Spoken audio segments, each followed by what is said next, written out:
para superar el pensamiento autoritario. Aunque admito que la mayoría de las personas se mantienen inmovilizadas en llanuras que quedan muy por debajo de las cimas que alcanzan los individuos sin límites, no puedo admitir ante a mí mismo, de verdad, que ello se deba a que algunos humanos estén más benditos que otros por la buena suerte de la herencia. En mi opinión, es solo cuestión de elección, y cómo decida pensar el individuo es una de las elecciones más importantes de la vida. Hay personas que se niegan a admitir que tienen alternativas en la vida, y por eso se conforman con vivir a un nivel emotivo de subsistencia. Este nivel inferior les permite funcionar lo suficiente como para no quedar inmovilizados, y para ir tirando día a día con un mínimo de traumas, y para la mayoría de la gente esto resulta aceptable.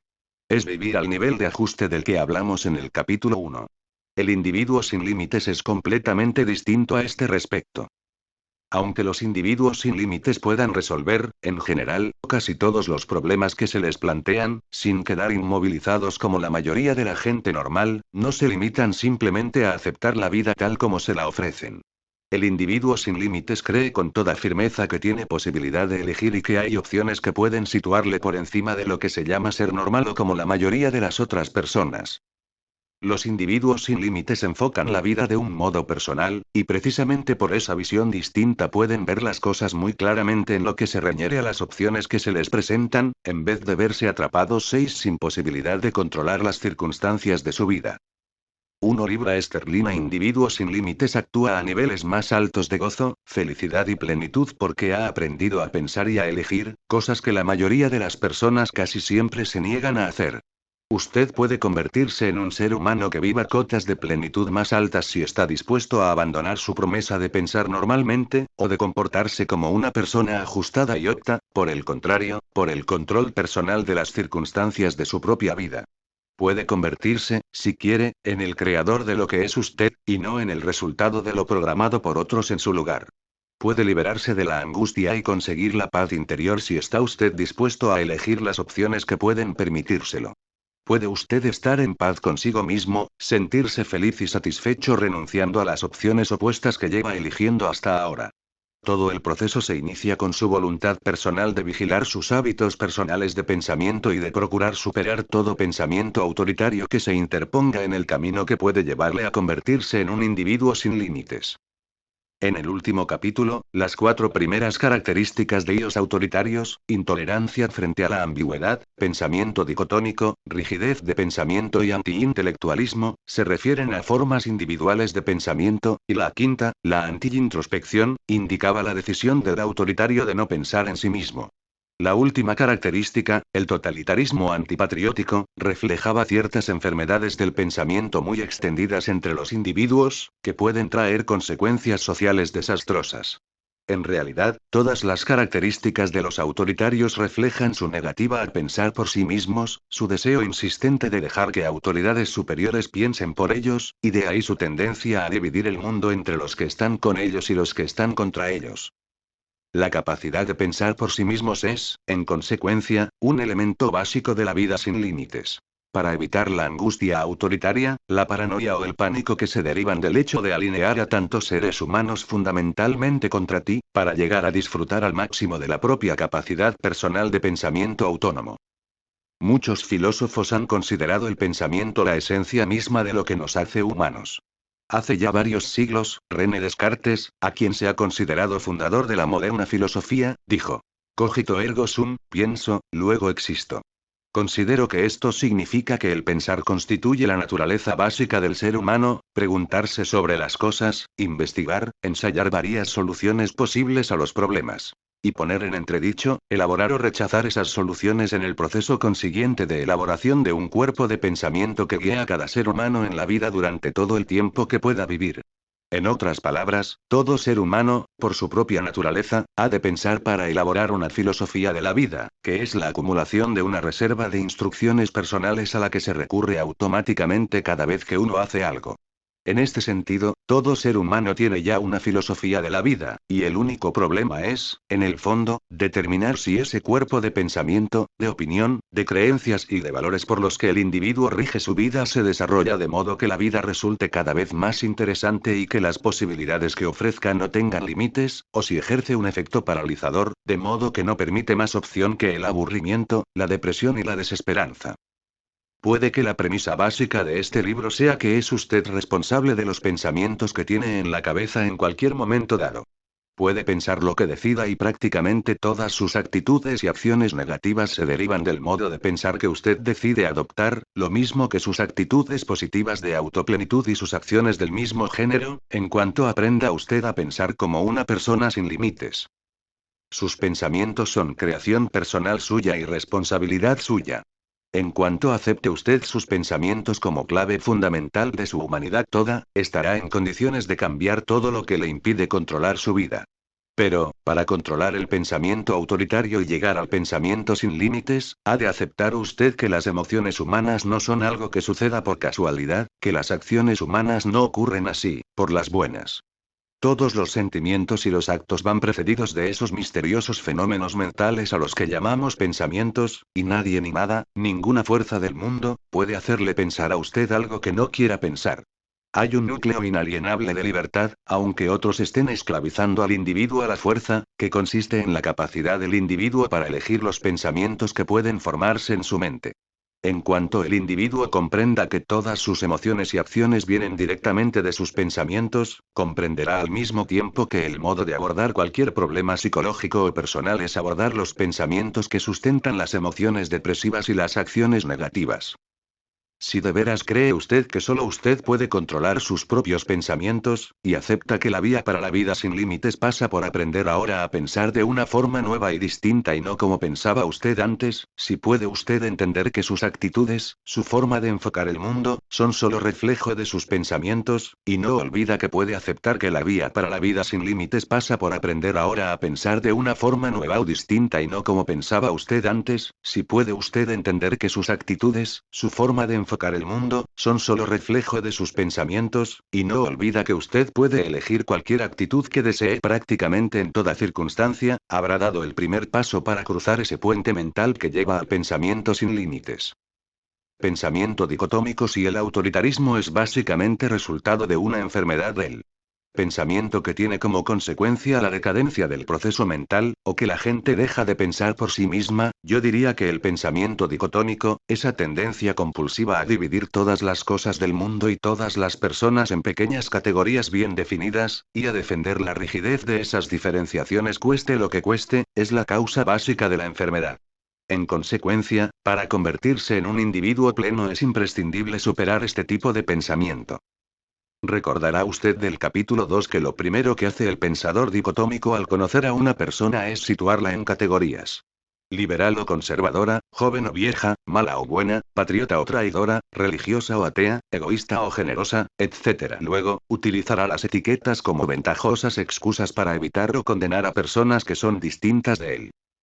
Asimismo, lo primero que hará al oír hablar de una guerra en algún lejano rincón del mundo, será preguntar: ¿de qué lado estamos nosotros? Como ese nosotros somos el pueblo norteamericano o cualquier otro representado por el gobierno, sabrá inmediatamente, por ejemplo, que estamos en favor de los rebeldes y contra los soviéticos en Afganistán.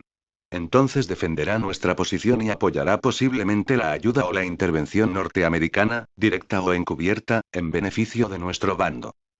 Extraerá motivos y razones para justificar su suposición de los medios de difusión, del presidente o de alguna otra fuente. Pero no se molestará nunca en ir a una biblioteca y tomar unas cuantas historias del país o los países involucrados, escritas desde el mayor número de perspectivas distintas, investigar qué dicen al respecto revistas de ideologías completamente distintas, acumular el mayor número de datos objetivos posibles, determinar quién miente y cuándo, aplicar su propia idea personal de la justicia, y determinar si apoya en realidad de modo personal la actitud oficial del gobierno o si cree en realidad que debería cambiar esa actitud.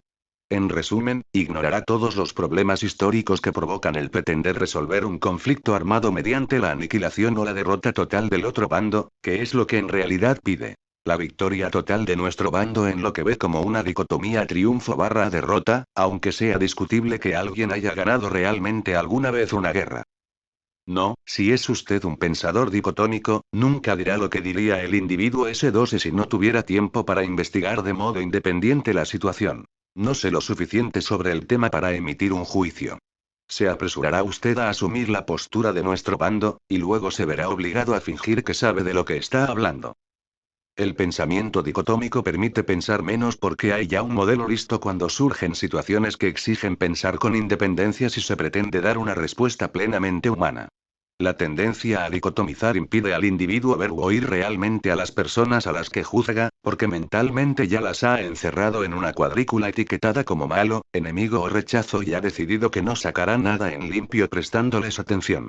En consecuencia, renuncia a ser abierto y creador y a utilizar su bagaje intelectual en diálogos consigo mismo o con cualquier otro. El pensamiento dicotómico es la base de la incomprensión entre los pueblos, de las luchas y las guerras, de los estereotipos y de la injusticia social. Pero el auténtico perjuicio personal que se deriva del pensamiento dicotómico es que le impide a usted desarrollarse como individuo y convertirse en un ser humano más plenamente vivo y fecundo. Una dicotomía fijada o rígida es, sin duda, una barrera que le impide pensar más, explorar e investigar, y cuantas más barreras erija dentro de sí mismo, más limitará su capacidad personal de vivir al nivel más alto posible. Todas las dicotomías que utiliza usted para emplazar personas e ideas de modo inmediato en categorías rígidas son obstáculos para su propio crecimiento y desarrollo como ser humano. Cuando compartimentaliza usted a otros, hace lo mismo consigo mismo. Cada vez que divide usted el mundo a cualquier nivel en posiciones antagónicas y dice, se acabó, esto es exactamente así, está usted dividiéndose también a sí mismo, limitando con ello su capacidad de apertura a lo nuevo y la posibilidad de unas experiencias que le hagan más pleno y maduro. Pero, sobre todo, cuando sitúa usted a los individuos o a las ideas del mundo en rígidas categorías contrapuestas, enfoca usted el mundo no como es sino como lo ve usted, ahora y siempre. Está usted privándose de las maravillas que ese mundo le ofrece, de la emoción de todos sus interrogantes permanentes. Pronto habrá ahogado usted su curiosidad natural y dejará de abrirse al mundo. Habrá dejado de pensar. En vez de preguntarse, investigar y explorar, se hundirá cada vez más en esa actitud compulsiva que le lleva a dicotomizar según pautas dadas y su desarrollo mental y emotivo quedará bloqueado. No ejercitar el pensamiento es tan malo para el individuo como no ejercitar el cuerpo, o incluso peor. Dicotomizar no es más que una forma práctica de evitar tener que resolver un problema o una situación pensando en ella. Lleva al individuo a recurrir directamente a la solución rápida y simplista, a querer encontrar a alguien o algo exterior a él a quien achacar sus problemas. Por ejemplo, durante la crisis energética que se apoderó de nuestra economía en la última década, habrá oído usted quejarse a muchas personas de que las compañías petrolíferas nos están engañando. Los burócratas nos están fastidiando. Los países de la OPEP son los responsables. El presidente no toma decisiones. Esta ha sido la actitud de la mayoría de los políticos así como del público descontento. Se tiende a buscar un chivo expiatorio conveniente, en vez de investigar y pensar y analizar las dificultades que se plantean para dar con una política energética coherente. Es evidente que este tipo de pensamiento dicotómico no contribuye en absoluto a resolver la tremenda crisis energética que nos azota. No hace más que dividir a las personas en categorías y deja a otros la solución de todos nuestros problemas. Los que deben asumir la responsabilidad de hacer algo para resolver la crisis quizás estén intentando desesperadamente tratar de forma eficaz con los diversos sectores descontentos de nuestra cultura, y mantener un enfoque sensato sobre la utilización de la energía. Pero, por mucho que puedan esforzarse, nunca complacerán a los que están decididos a no hacer más que quejarse, a los que insisten en pasar por alto los problemas reales que exigen ejercitar el pensamiento. Estos quizás sean de los primeros que reaccionen a la llamada de su país si éste llega a invadir el Golfo Pérsico para proteger nuestras reservas petrolíferas, pero serán de los últimos que respondan si la situación del país exige un pensamiento constructivo y creador respecto a un consumo menor de petróleo o hay desarrollo de fuentes energéticas distintas. Lo que quiero decir es que un mundo que renace en primer término del pensamiento dicotómico, en el que haya más personas que vean el gris entre las divisiones del negro y el blanco y vean que cada bando en cada conflicto o problema que exige pensar y meditar tiene algo de razón y algo de error, y que la resolución ha de basarse en un toma y daca, en la negociación. Un mundo que reconozca el derecho del individuo a que le escuchen, y a que no le dicten, avanzará hacia una cultura de la que todos podremos sentirnos orgullosos. Pero la superación del pensamiento dicotómico y la práctica del pensamiento realista solo pueden empezar por el individuo. Eso significa usted. En cuanto usted y un número suficiente de individuos autónomos empiecen a mostrarse más abiertos a puntos de vista diversos, cuando manifiesten una menor inclinación al pensamiento dicotómico, nuestras estructuras sociales, formadas todas por individuos, dejarán de torturar a los seres humanos. El pensar compulsivamente de modo dicológico envenenará su psique de formas diversas, primordialmente proporcionándole innumerables oportunidades de sentirse inquieto y paralizado. Le lleva a usted, en concreto, a utilizar las diferencias existentes entre usted y otras personas para torturarse. Por ejemplo, si no puede llegar a entender cómo son los muchachos de hoy, si todos los chicos le parecen de una insolencia insoportable y procura por ello evitarlos, se encontrará con que esos mismos niños a los que usted tanto desprecia controlan realmente su vida emotiva. Siempre que vea a un niño actuando de un modo que usted considera insolente, se enfurecerá, se alterará, será incapaz de pensar a derechas o de funcionar como lo haría en otras circunstancias. El simple hecho de emplazar a todos los chicos en una categoría con la etiqueta de insolentes, les proporciona un poder sobre usted que le impide ser todo lo feliz que quería. Asimismo, si decide usted odiar a todos los miembros de cualquier grupo, les proporcionará usted un control emotivo sobre su persona. Quieran utilizarle o no, o lleguen a utilizarle o no, ese poder se lo proporciona a usted, y usted sabe en el fondo que ha cedido parte de su control sobre su destino, y eso le irrita. En vez de etiquetar a un grupo como un ente colectivo al que hay que odiar, debe usted cambiar de actitud y empezar a considerar y a escuchar a individuos de ese grupo.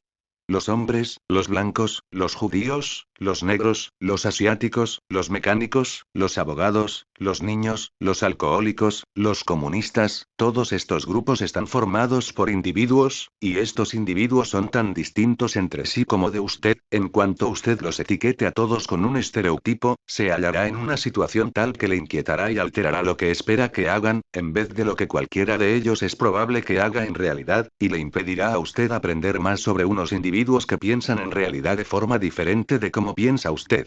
Cuantas más barreras alce usted para impedir un diálogo real y constructivo con otros que son distintos, más se limitará y se impedirá alcanzar su propia capacidad plena.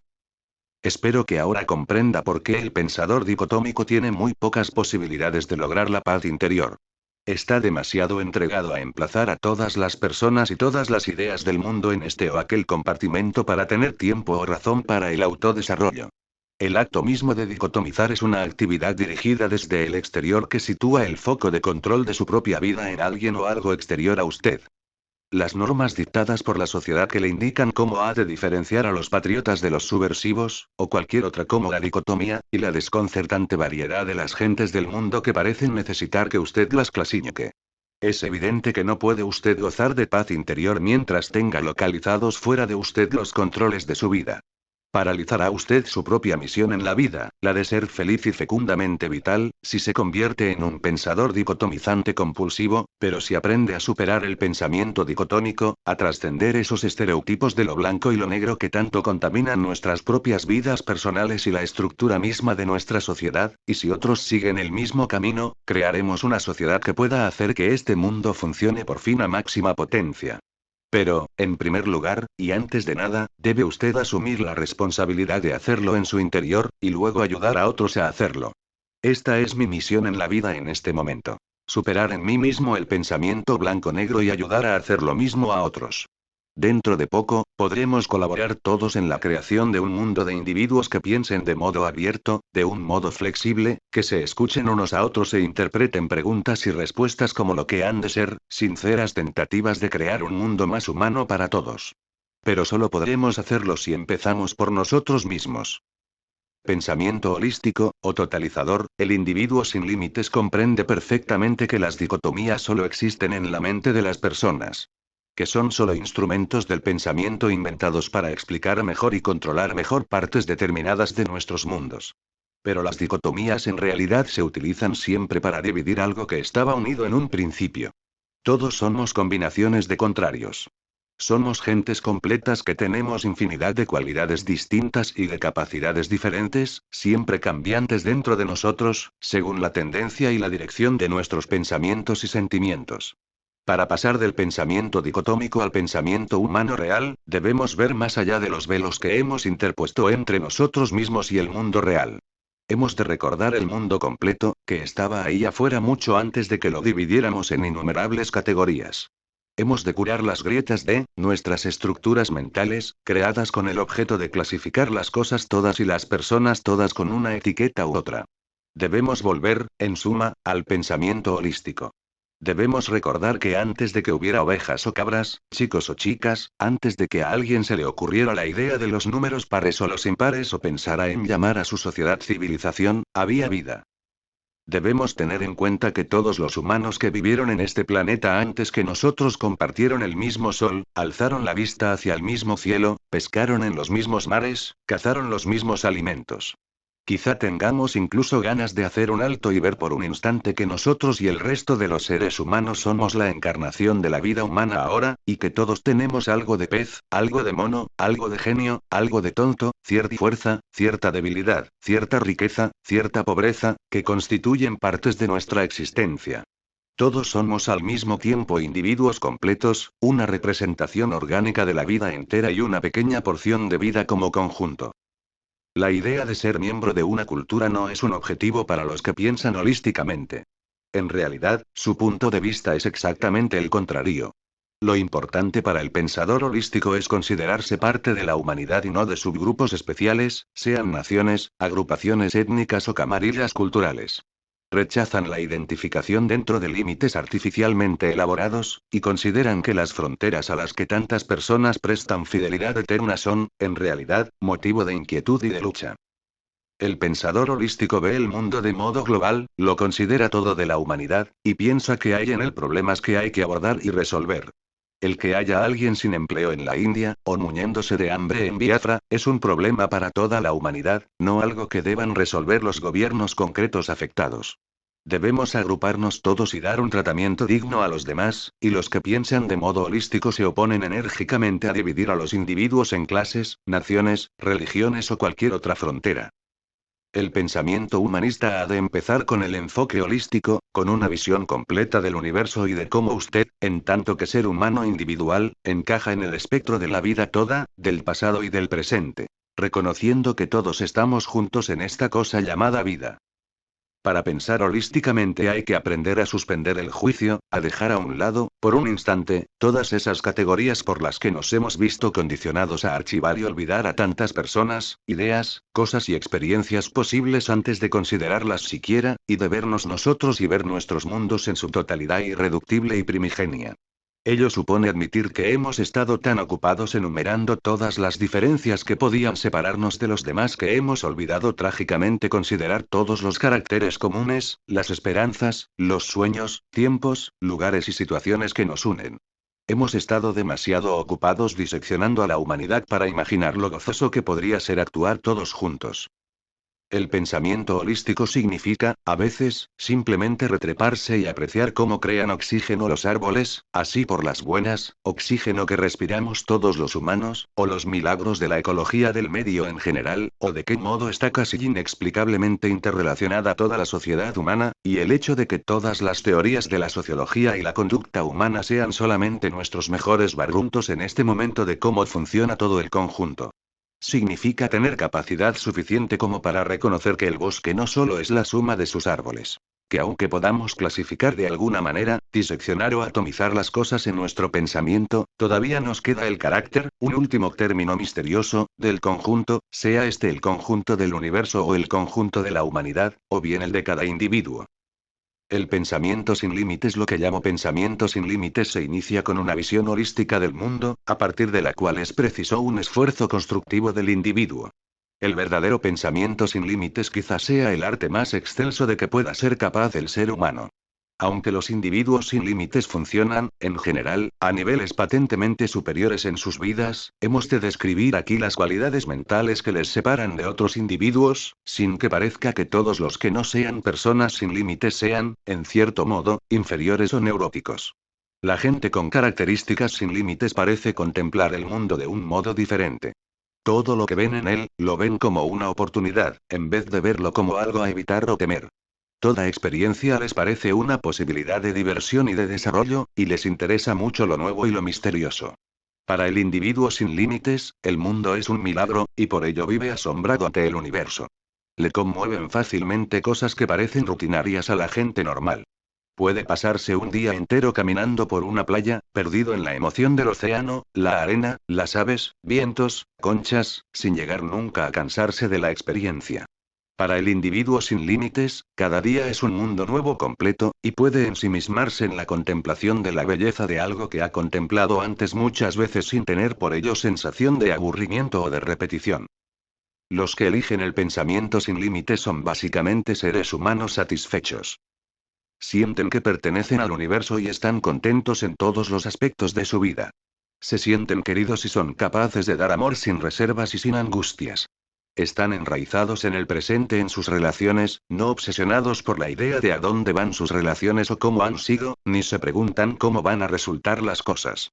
Pueden aceptar plenamente a otros seres humanos por lo que son, y negarse a juzgar o a condenar al prójimo, sea este un extraño o un amigo íntimo. Sus fuertes sentimientos de pertenencia les llevan a adoptar actitudes completamente distintas de las de la mayoría de las personas. Como se sienten en paz con el mundo, no tienen interés en cambiar a otros. Por el contrario, les resulta fácil aceptarlos como seres distintos, porque tienen un modelo para hacerlo. Es decir, han aprendido a aceptarse a sí mismos como seres enteros y completos.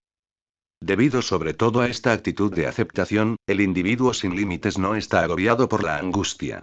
Ha decidido pensar de una forma digna, respetándose a sí mismo, y nadie podrá convencerle nunca de que carece de esa dignidad.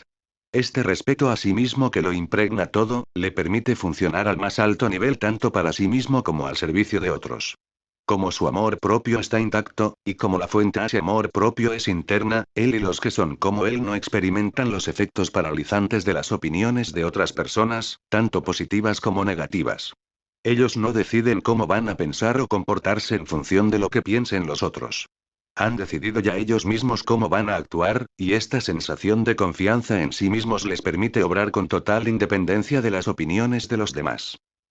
La gente sin límites piensa desde una perspectiva de dominio más que de ajuste en sus vidas. Es decir, creen que son ellos los que determinan su destino, en vez de ajustarse siempre a las circunstancias de la vida. Así, son capaces de pensar de modo natural y de actuar espontáneamente en la mayoría de las situaciones, y eso se debe sobre todo a que no les angustian los juicios de los otros. ¿Por qué no les angustia el juicio del prójimo? Porque ellos mismos no se consideran jueces. Son individuos que dicen exactamente lo que piensan, y que perseguirán sus objetivos aunque al hacerlo incomoden a quienes les rodean. No intentan irritar a los demás. Pero no les preocupa lo que puedan decir, pues saben que recibirán un millar de opiniones distintas si son un millar de individuos los que han de emitir opinión. Las personas sin límites suelen tener una idea de su propio destino y una sensación de misión con respecto a sus propias vidas. Este sentido de misión se plasma en un celo y una decisión que la mayoría de la gente normal nunca entiende. Quieren conseguir completar las cosas en el campo que ellos mismos han elegido, y las áreas de trabajo y de investigación son ilimitadas. Lo que hay que entender sobre todo de la gente sin límites es que están vitalmente entregados a proyectos y tareas, y que su entrega trasciende sus propios mundos personales. Pueden ser desapasionados respecto a su conducta, y no les afecta que otras personas no entiendan su entrega y su entusiasmo por lo que suele ser la misión de su vida. Si a otros les desconcierta su trabajo, ellos no gastan energía intentando justificar la rectitud de su intención. En vez de eso, actúan, porque lo sienten en su interior. Los individuos sin límites, al contrario que las personas autoritarias, no actúan porque necesiten valorar o juzgar a otros de modo negativo. Confían en los signos internos, mientras que los autoritarios se basan casi exclusivamente en signos externos para determinar cómo deben pensar y comportarse. Mientras los autoritarios no pueden tolerar la ambigüedad, los individuos sin límites la aceptan gustosos. El individuo sin límites se siente más cómodo en situaciones cuyo desenlace es incierto, y dedica gran parte de su vida a explorar territorios poco conocidos. La idea de conocer a alguien que pertenezca a otra cultura o de ir a una ciudad desconocida o probar un nuevo restaurante de menús exóticos es una fuente de emociones y algo que persiguen activamente en sus vidas. El individuo sin límites, en vez de evitar las nuevas experiencias, les da la bienvenida. Las personas sin límites viven sus vidas a un nivel superior, sobre todo porque han aprendido a pensar basándose en el principio de apreciar la vida en vez de criticarla. Para el individuo sin límites, la crítica es en gran medida una pérdida de tiempo. Son gente de acción, y están tan entregados a ella que no tienen tiempo ni energías sobrantes para mirar por encima del hombre y valorar su propia felicidad. En realidad, no se entregan siquiera a la valoración. Lo suyo es experimentar. No pierden el tiempo preguntándose si lo están pasando bien. Ellos lo pasan bien y dejan que se lo pregunten los demás. El individuo sin límites no es un individuo de pensamiento enfermo, y tiene poco tiempo o poca paciencia para los que quieren desperdiciar sus vidas discutiendo sus diversos males y estados de inmovilidad. Ellos no piensan en enfermo. Se entregan, por el contrario, tanto a la vida que tratan su cuerpo de un modo sano. No suelen abusar de su organismo, y saben lo importante que es tener un cuerpo sano capaz de combatir las enfermedades. Respetan su fisiología y son capaces de fundir una actitud positiva con una salud orgánica positiva también. El individuo sin límites puede ponerse enfermo, por supuesto, pero su disposición mental interna de no pensar en enfermo y no centrarse en la enfermedad ni quejarse, continuamente de los diversos procesos patógenos que infectan su organismo, le da una perspectiva sana y completa de la vida. Como no tienen interés en aferrarse a sus enfermedades y como creen firmemente en su capacidad personal de curarse, no están, sencillamente, tan orientados hacia la enfermedad como los otros. Llevan una vida sana, se mantienen en forma y no se quejan porque sí. Lo que quiero subrayar es que el individuo sin límites no es distinto por poseer características fisiológicas especiales, sino porque ha decidido comportarse en la vida y pensar de un modo más estimulante y satisfactorio. Aunque al investigador o al observador casual pueda parecerle que el individuo sin límites es sencillamente más fuerte e independiente, lo cierto es que ha decidido él solo que no va a ser débil y que no dejará que otros le manipulen. Además, tiene plena conciencia de su propia capacidad ilimitada, y un enfoque sensato de la vida, que le mantiene a esos niveles. Sabe que no puede conseguir que todo el mundo esté de acuerdo con él en todo lo que hace, así que no lo convierte en objetivo de su vida.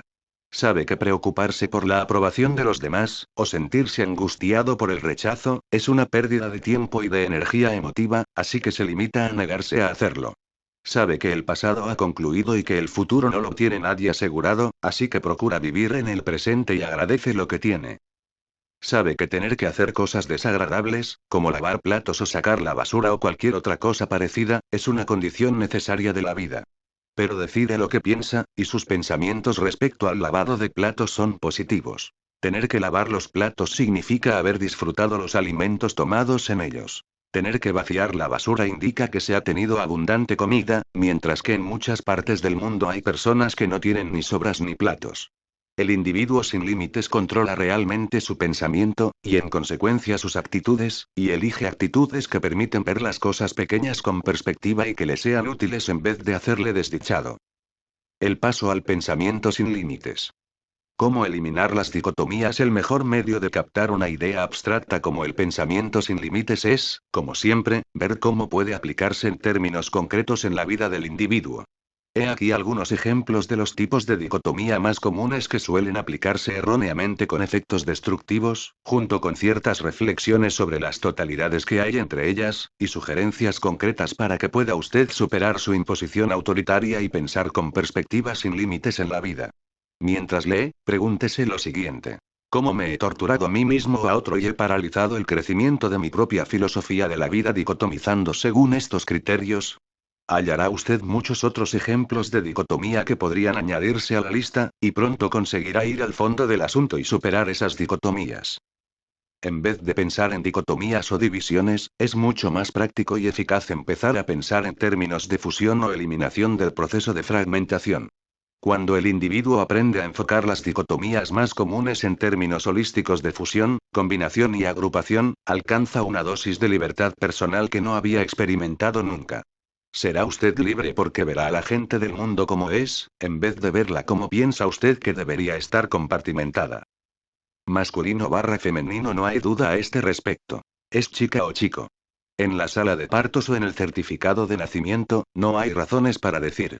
Es predominantemente femenina, como muestra el carácter de sus órganos sexuales, pero recordemos que también tiene hormonas convencionalmente llamadas masculinas. El problema empieza en cuanto la criatura sale de la sala de partos. La chica tiene que ser femenina, y el chico masculino. A la niña le ponen una toquilla rosa, al niño azul, porque en los niños pequeños suele ser imposible apreciar la diferencia sin tener que mirar debajo del empapador, y pocos adultos están dispuestos a hacerlo solo para saber cómo deben reaccionar. Con un niño pequeño deben decir: vaya, qué chico más guapo. Serás grande y fuerte como tu papá. Y con una niña deben decir: oh, qué linda es. Qué ojos tan bonitos. Son como los de su madre. A partir de aquí, todo es cuesta abajo. Los chicos bajando por un lado de la colina, las chicas por el otro. Al principio, no entienden siquiera cuando les dicen: las niñas pueden llorar, pero los niños no. Los chicos pelean, pero las chicas no. Las niñas cocinan y cosen, pero los chicos no.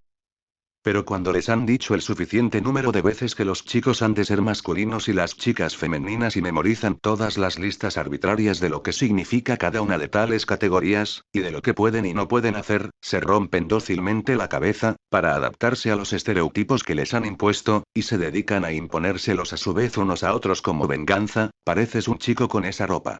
Corres como una chica, chaval. Para darse cuenta de lo absurda y arbitraria que es esta dicotomía, basta considerar cómo ha elaborado la comunidad psicológica las pruebas que indican si uno es predominantemente masculino o femenino. Para hacerlo se formularon una serie de preguntas a varones y hembras. Si la mayoría de los varones dicen que prefieren la ducha al baño, y la mayor parte de las mujeres que prefieren el baño, pasa a considerarse masculina la ducha y femenino el baño.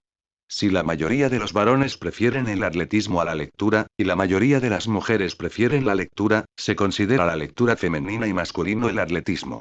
La comunidad psicológica ha perpetuado tal absurdo reglamentándolo en pruebas que estereotipan a la gente, clasificando su comportamiento en masculino/femenino. Se considera típicamente masculino ser competitivo, dominante, agresivo, independiente, ambicionar poder y mando y triunfo y el tener interés por la ciencia y las matemáticas. Un equipo de investigadores describía en Psychology Review a la hembra sana con estas palabras: más sumisa, menos independiente, menos arriesgada, más fácilmente influenciable, menos agresiva, menos competitiva, más fácilmente excitable y vulnerable, más emocional, más vanidosa y preocupada por su apariencia, menos objetiva y menos interesada en las matemáticas y la ciencia. Hasta el padre del psicoanálisis, Sigmund Freud, consideraba al parecer que la mujer sana, ha de ser pasiva, resignada a su inferioridad y tener el anhelo de realizarse dando a luz un hijo. La firme entronización de esta práctica dicotómica ha llevado a muchos a creer que existen realmente actividades masculinas y femeninas, lo cual tiene el mismo sentido que creer que hay piedras masculinas y piedras femeninas. Pese a todo, partiendo de esa base, el que se aparte del papel sexual asignado pasa a ser considerado como un desviado que necesita tratamiento. Es obvio que quien entra en este juego dicotómico limita su potencial de experiencia humana a la mitad y que, si decide usted que solo le agradan los hombres supermasculinos y las mujeres superfemeninas, se separa de muchísimas personas. Ha de verse usted objetivamente, y entonces comprenderá que todos somos, en primer lugar, una amalgama de masculino y femenino. El hombre tiene hormonas femeninas, pechos, piel suave y prácticamente todo lo que tiene una mujer, a excepción de los órganos de reproducción femeninos. La mujer tiene hormonas masculinas, y los mismos rasgos que un hombre, a excepción de órganos reproductores masculinos. Hay mujeres más altas que muchos hombres, algunas más altas que la mayoría de los hombres, aunque se considera característica masculina el ser alto y femenina ser más baja que su hombre. Una mujer puede hacer virtualmente todo lo que haga un hombre, excepto producir esperma, y el hombre puede hacer lo que haga una mujer a excepción de tener hijos. ¿Qué pasa entonces? ¿Cómo se pudo llegar a esta división de las actividades humanas en masculinas y femeninas? Algunos dirán que el culpable es el machismo. Otros dirán que a la gente le es más fácil dicotomizar y adoptar estrictas normas sociales que rijan su conducta que afrontar la agobiante ambigüedad de admitir que todos podemos hacer lo que decidamos hacer. Pero trascender la dicotomía masculino/femenino significa permitirse ser lo que usted elija por sí mismo, sin prestar atención al estereotipado papel sexual que le corresponda. La mujer que espera que un hombre inicie el contacto sexual cuando desea iniciarlo ella, o que se echa atrás, solo porque se da por sentado que una mujer no debe hacerlo, elige seguir viviendo en la dicotomía impuesta por una cultura machista. De igual modo, el hombre que elude tal actitud porque teme parecer demasiado femenino, está permitiendo que esa misma cultura machista le dicte lo que puede y debe ser la vida. El que a un hombre le guste coser no es raro, a menos que decida permitir que las estadísticas dicten sus criterios morales. Una mujer que quiere ser camionera o levantar pesos no está manifestando una conducta neurótica debida a traumas infantiles. La gente que no se ajusta a rígidas categorías masculino/femenino no está enferma, sino en la medida en que los demás convertimos en enfermos a esos individuos condenándoles por hacer lo que a ellos les parece natural. No tenemos por qué poner límites a nuestra capacidad para emprender cualquier actividad que nos interese. Todos podemos disfrutar de nuevos espacios de experiencia que teníamos previamente prohibidos y que se reservaban al otro sexo. Los hombres, cuando procuran ser sinceros, son capaces de admitir que les agrada realmente la suavidad, las flores, un abrazo tierno, hacer una comida, cuidar a un bebé o cualquier otra de las muchas experiencias que los individuos de mentalidad autoritaria han etiquetado como femeninas, en la misma medida en que gozan y disfrutan de cualquiera de sus experiencias masculinas. Las mujeres pueden, asimismo, disfrutar de su feminidad y no dejar de gustarles por ello jugar al balón, cortar leña, ir de caza, correr, hacer excursiones, conducir un coche de carreras o cualquier otra cosa de las que se han etiquetado como masculinas. Uno en cuanto el individuo empieza a verse a sí mismo ante todo en el sentido holístico solo como un ser humano y luego en función del tipo de ser humano que desea ser, prescindiendo totalmente de los dictados del papel sexual establecido por la dicotomía artificial masculino/femenino, puede curar esa escisión interior que le domina y que ha establecido tan estrictos límites a lo que imagina que puede disfrutar, y puede verse a sí mismo como un ser total y completo, lo mismo que cuando salió por vez primera de la sala de partos. Fuerte/débil como quizás haya deducido usted ya en mi tratamiento de la antidebilidad de la autorita. Yo, no creo que haya ningún individuo que sea simplemente fuerte o débil, y si suele usted clasificar a las personas en esos términos, piense que lo hace basándose en un criterio único de fuerza o debilidad que no tiene absolutamente nada que ver con la realidad. ¿Qué es en realidad fuerza, y qué es debilidad? Se trata, sin duda, de un problema filosófico. ¿Quién era más fuerte, Martin Luther King o el hombre que le asesinó? ¿Adolf Hitler o Albert Schweitzer? ¿El campeón mundial de levantamiento de peso o la mujer que levantó el coche que aplastaba a su hijo, rompiéndose la espalda al hacerlo? Es muy posible que después de que haya pensado detenidamente lo que considera usted que podría ser en su mejor nivel la verdadera fortaleza humana y se haya valorado usted según sus propios criterios, descubra que es muy fuerte en su relación con su familia, pero que se convierte en un cobarde cuando se enfrenta con su jefe o sus compañeros de trabajo. Puede usted sentirse impotente el lunes y un verdadero león el martes. En realidad, es usted una mezcla de fuerzas y debilidades de todo género, y para lograr el pensamiento sin límites, la visión holística, ha de fundir usted todas esas dicotomías y ver cada elemento individual de su conducta como un todo en el que puede identificar vetas de fuerza y de debilidad, si decide pensar en esos términos. Considere su pasado. Cuando ha actuado usted desde lo que ahora considera que fue verdadera fortaleza, quizá temblase y se sintiese muy débil por dentro. Y otras veces, en que actuó de modo firme y enérgico, y se sintió muy fuerte, quizá se comportase en el fondo como un matón, de un modo que indicaba que en su interior tenía miedo y se sentía débil e inseguro. Cada vez que vea que alguien se comporta de un modo que le induce a calificarle de fuerte o débil, tenga en cuenta que siempre hay cierta fuerza detrás de la debilidad y cierta debilidad detrás de la fuerza. La visión holística del mundo le permitirá a usted aceptarse como un ser humano que nació mucho antes de que nadie tuviese la idea de que debiera rebajarse porque se consideraba débil. Cuando uno determina su propio destino según su propio y mejor entender, trasciende su debilidad y controla el curso de su vida según su criterio. Se convierte en capitán de su propia nave, en vez de ser un pasajero en tránsito al que mandan otros. Pero esto no sucederá si no se acepta usted a sí mismo como humano ni acepta a otros como humanos, como originaria y permanentemente fuertes y débiles al tiempo. Madurez/infantilismo lo oirá usted continuamente. No puedes ser tan inmaduro. Eres como un niño. ¿Nunca dejarás de comportarte como un bebé? Esta dicotomía se utiliza casi exclusivamente para humillar a otros, y casi nunca la utilizan los que tienen verdadera confianza en sí mismos como adultos de pensamiento independiente. De hecho, en nuestra cultura suelen utilizarla los adolescentes para humillar a otros adolescentes. Veamos lo que dice un individuo a quien entrevisté para este libro. En nuestro colegio, en quinto, sexto y séptimo curso, las chicas que se consideran más maduras, las que se embadurnaban con maquillaje y llevaban sostenes almohadillados y se olvidaban de pronto de correr, ya no sabían hacerlo, eran las que calificaban a todos los chicos de maduros o infantiles. Durante varios años, parecía que no pensaban más que en clasificar a la gente según su madurez. El peor insulto que podían lanzarte era inmaduro, y ¿a quién decidían calificar de maduro?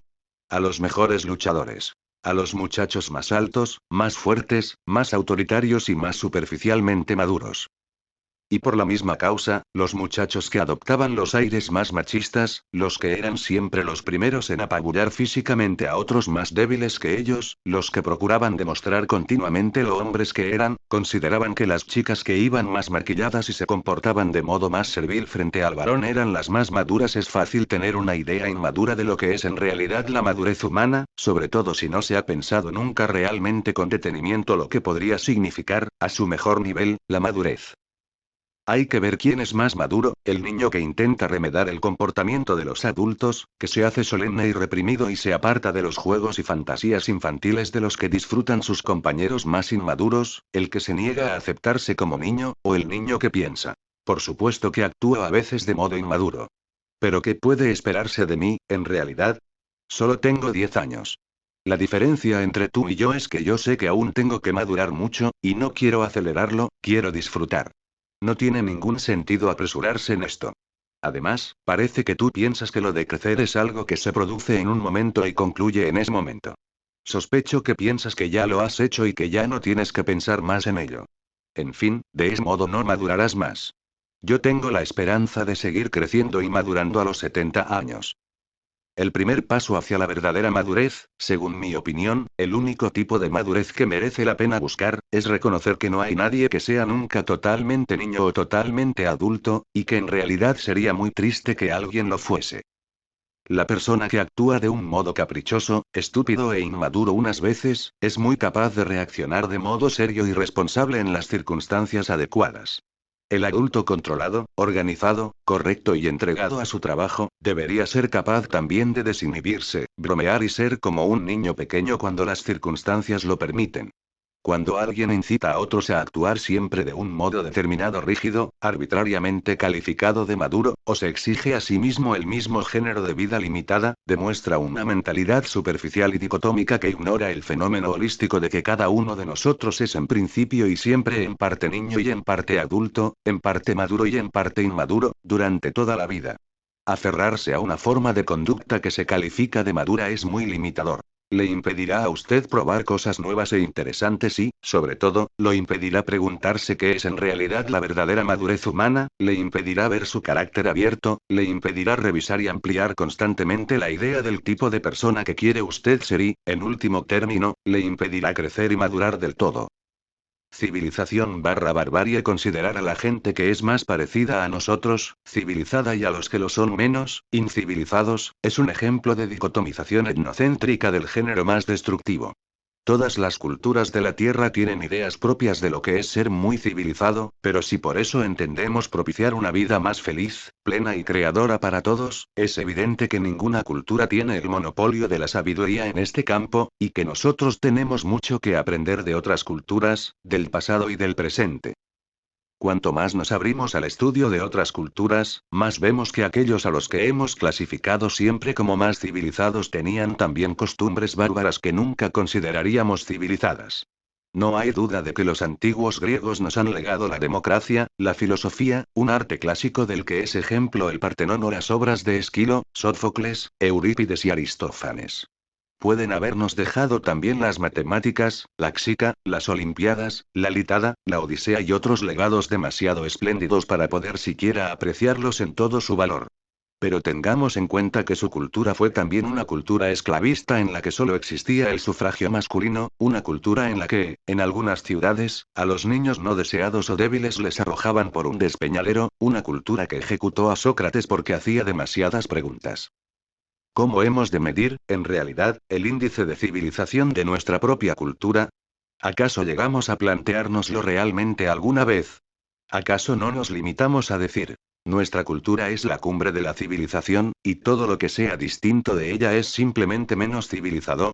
Si hacemos esto último, mataremos sin duda cualquier esperanza de mejorar nuestra cultura según criterios humanistas, nos sucederá lo mismo que al individuo que se considera ya lo suficientemente maduro, ahogando así su capacidad de crecimiento y madurez personal. Para trascender esta dicotomía, hemos de formularnos unas cuantas preguntas. ¿Cree usted que arrojar bombas nucleares contra grandes centros de población es civilizado? ¿Cree usted que lo es el uso del napalm y de los defoliantes químicos en la guerra? ¿Cómo puede justificarse que haya tantos niños en las grandes ciudades que salen de los institutos de enseñanza media sin saber leer? ¿O los elevados índices de hambre, pobreza y ansiedad de nuestra civilizada cultura? ¿Puede juzgarse nuestro índice de civilización por el número de grabadoras que poseemos, o por las muchas viviendas que poseen instalaciones sanitarias? Los individuos de naciones menos industrializadas quizá no lleven pantalones a la moda, quizás anden en camello y no en Cadillac, puede que tengan una escasez crítica de rascacielos, televisores en color, automóviles, secadoras, centrales nucleares, artículos de plástico, cadenas de alimentos rápidos y almuerzos de negocios de 3 martinis, pero quizá tengan también escaseces críticas de cáncer, depresión, Valium, contaminación, atascos de tráfico y accidentes, violaciones y asaltos, asesinatos y suicidios, crisis de energía, días vacíos y noches insomnes. Sus técnicas de supervivencia quizás sean una maravilla que podrían tener en cuenta quienes viven en las naciones que denominamos desarrolladas. Si consideramos las cosas de modo objetivo, veremos que son civilizados en algunos sentidos y bárbaros en otros, lo mismo que debería parecernos siempre nuestra cultura.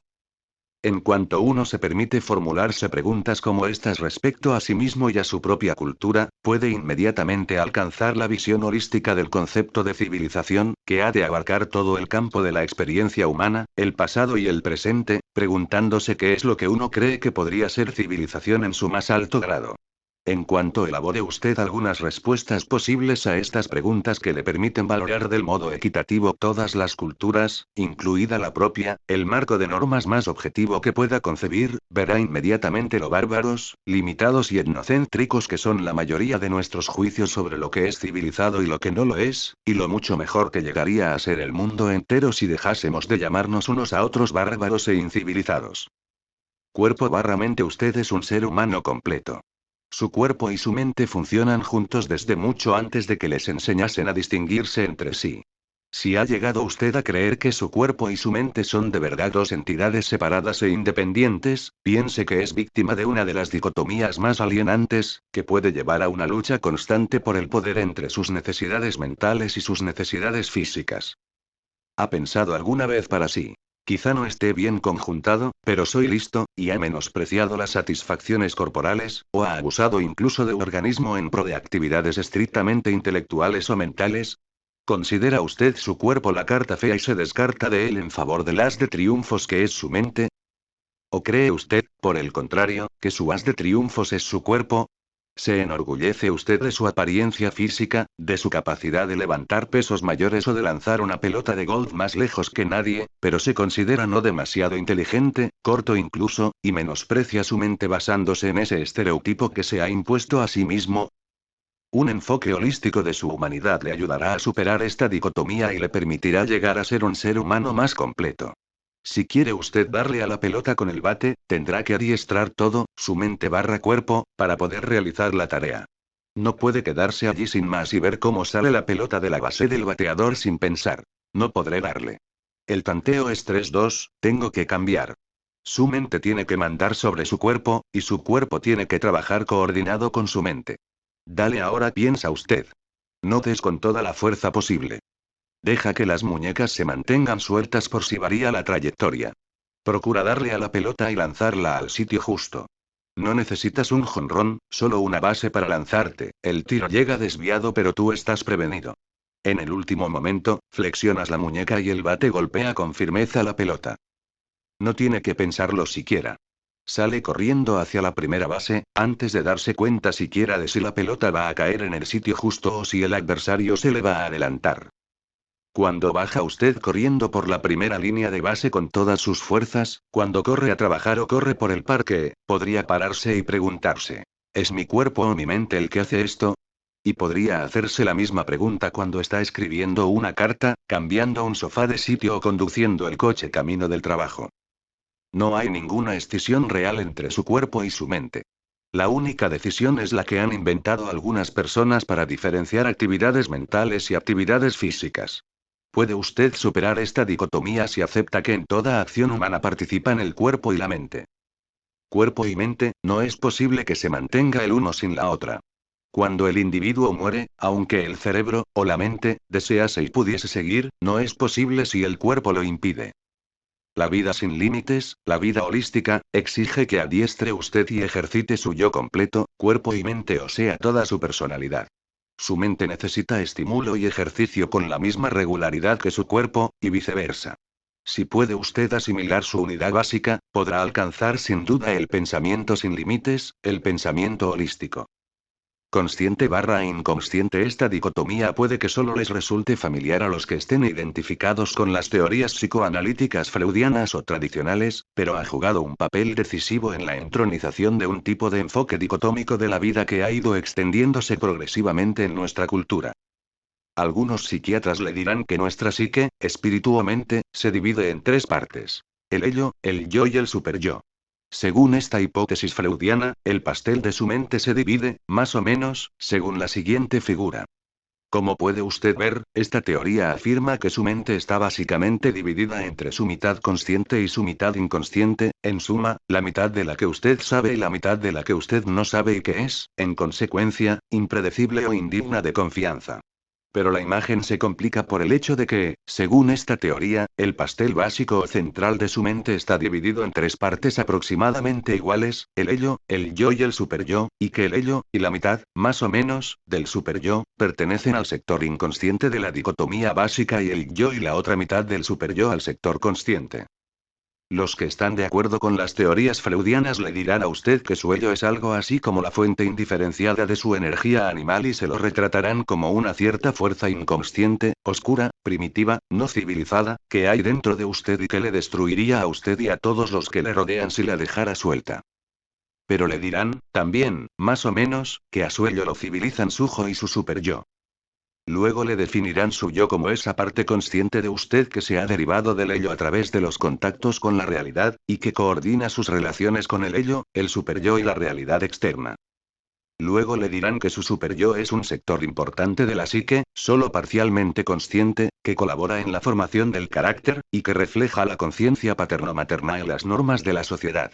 En otras palabras, según el punto de vista psiquiátrico clásico, usted está siempre atrapado entre su consciente, su yo y parte de su superyo, aquella de la que usted puede tener conciencia, y su inconsciente, es decir, su yo y la otra parte de su superyo, sus impulsos animales y las influencias de sus padres y de la sociedad, aquellas de las que usted puede tener conciencia. Dado que se considera que las mitades consciente e inconsciente de su mente determinan en una medida más o menos igual su conducta, la conclusión es que usted solo puede tener conciencia o control de la mitad de sí mismo. Se considera también, sin duda, que puede usted descubrir una cierta parte de su inconsciente, ese tenebroso territorio de su psique desde el que fuerzas misteriosas supuestamente manejan los hilos que controlan sus actos y deseos, consultando a un psicoanalista, cuya formación y teorías, sumamente complejas, sobre el significado de sus sueños, le diga qué complejos residen allí, para que este especialista le guíe un poco por la selva mucho mejor de lo que usted solo podría guiarse nunca. Pero aún así, ha de concebirse usted como un ser fundamental escindido, como si su psique viniera al mundo dividida, lo mismo que llega a su mesa la pizza ya cortada, y que siempre estará ahí ese ello puramente animal, en el que nunca puede confiar. Nunca se sabe cuándo van a salir aullando los salvajes de la selva y arrasar ese pequeño campamento llamado mente consciente. Según mi opinión, toda esa pizza que el psicoanálisis ha intentado vendernos es un inmenso fraude al público. El inconsciente, como entidad, simplemente no existe. Le venden a usted media pizza por el precio de una entera. que uno psicoanálisis aporta, como mucho, unas cuantas vislumbres respecto a lo que reside en el interior de cada uno. Desde luego, el individuo siempre tiene ideas y reacciones que son restos de su infancia, y sueños en los que la mente opera de modo muy distinto a cómo opera durante el estado de vigilia. Pero asignar la responsabilidad de la conducta humana a algo que, por definición, el ser humano no puede conocer ni controlar conscientemente, es facilitar la rendición inmediata cada vez que uno quiere eludir responsabilidades por algo que está haciendo. Además, todo eso induce al individuo a creer que necesita un psiquiatra que le guíe para conocer su propia psique utilizando un montón de categorías teóricas rígidas y de jerga misteriosa. Esto, por supuesto, desecha y ahoga a la capacidad del individuo para analizarse a sí mismo en los términos y con la visión del mundo que tienen más sentido para él. Porque he de aceptar que tengo un sector enfermo y un sector sano, y que en lo profundo de mí mismo habita un monstruo horrible que me devorará si se desmanda? Yo no lo creo en absoluto. Mantengo que en lo profundo de cada cual hay un individuo plenamente humano, sumamente evolucionado y funcionalmente feliz, y que debemos propiciar su salida a la luz. Es un mito creer que somos criaturas que tienen un núcleo originario fundamentalmente enfermo. Toda esta dicotomía es consecuencia de las hipótesis de los primeros tiempos del psicoanálisis, y no tienen ninguna validez en nuestra vida salvo que decidamos creerlo así. Para superar la dicotomía consciente/inconsciente, hemos de prescindir de esas divisiones de la psique en partes que propiciaron Freud y otros como instrumentos para la investigación, y enfocarnos como un todo completo. Como decía Maslow en 1971. Solo ahora estamos convenciéndonos plenamente de que el individuo integrado, el ser humano plenamente evolucionado, la persona plenamente madura, debe tener acceso a sí misma a ellos dos niveles simultáneamente. No hay duda de que resulta ya anticuado estigmatizar este aspecto inconsciente de la naturaleza humana, calificándolo de enfermo, no considerándolo sano. Así fue como lo concibió en principio Freud, pero ahora hemos llegado a descubrir que no es así. Cuando uno se enfoca con una visión holística, ya no necesita dividirse en su mitad consciente y su mitad inconsciente. El individuo puede pensar, por el contrario, que tiene dentro de sí una personalidad verdaderamente humana, verdaderamente importante, y que su verdadero carácter estriba en desear ser feliz y pleno. ¿Y por qué no enfocarse a ese modo, en vez de adoptar una estúpida perspectiva sano/enfermo, consciente/inconsciente? ¿Por qué alzar barreras teóricas innecesarias y artificiales al pensamiento entre uno mismo y la vida sin límites? Seguridad/inseguridad. Esta es una de esas dicotomías de la psicología popular que han pasado al uso común como un medio práctico de olvidarse de los demás, e incluso de uno mismo. ¿Cuántas veces se ha sorprendido diciendo, es así porque es una persona insegura, sintiéndose al mismo tiempo muy seguro de su propia seguridad frente a esa persona que ha etiquetado así? ¿Hasta qué punto cree usted realmente que un individuo, incluido usted mismo, es una persona segura o una persona insegura?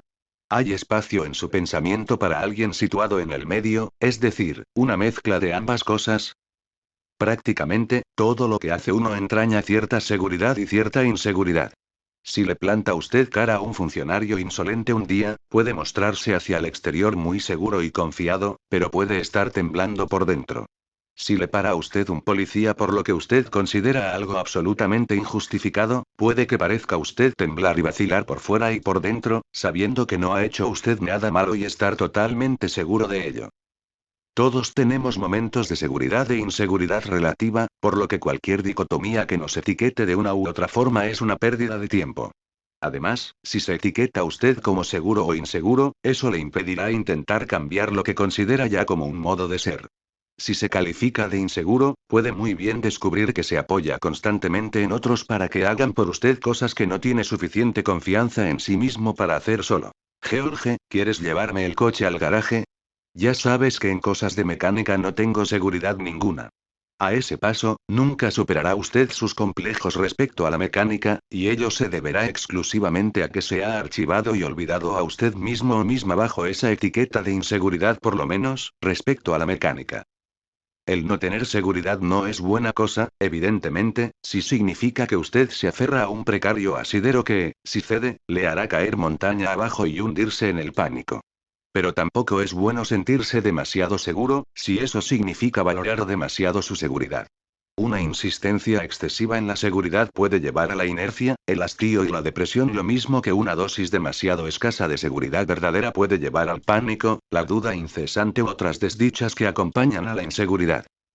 Para trascender esta dicotomía, debe usted admitir que tiene que arriesgarse a cierto sentimiento de inseguridad si desea poder llegar a andar por la cuerda floja, hacer esquí acuático, convertirse en escritor, iniciar un nuevo negocio, probar una receta culinaria nueva o hacer cualquier cosa que exija aprendizaje.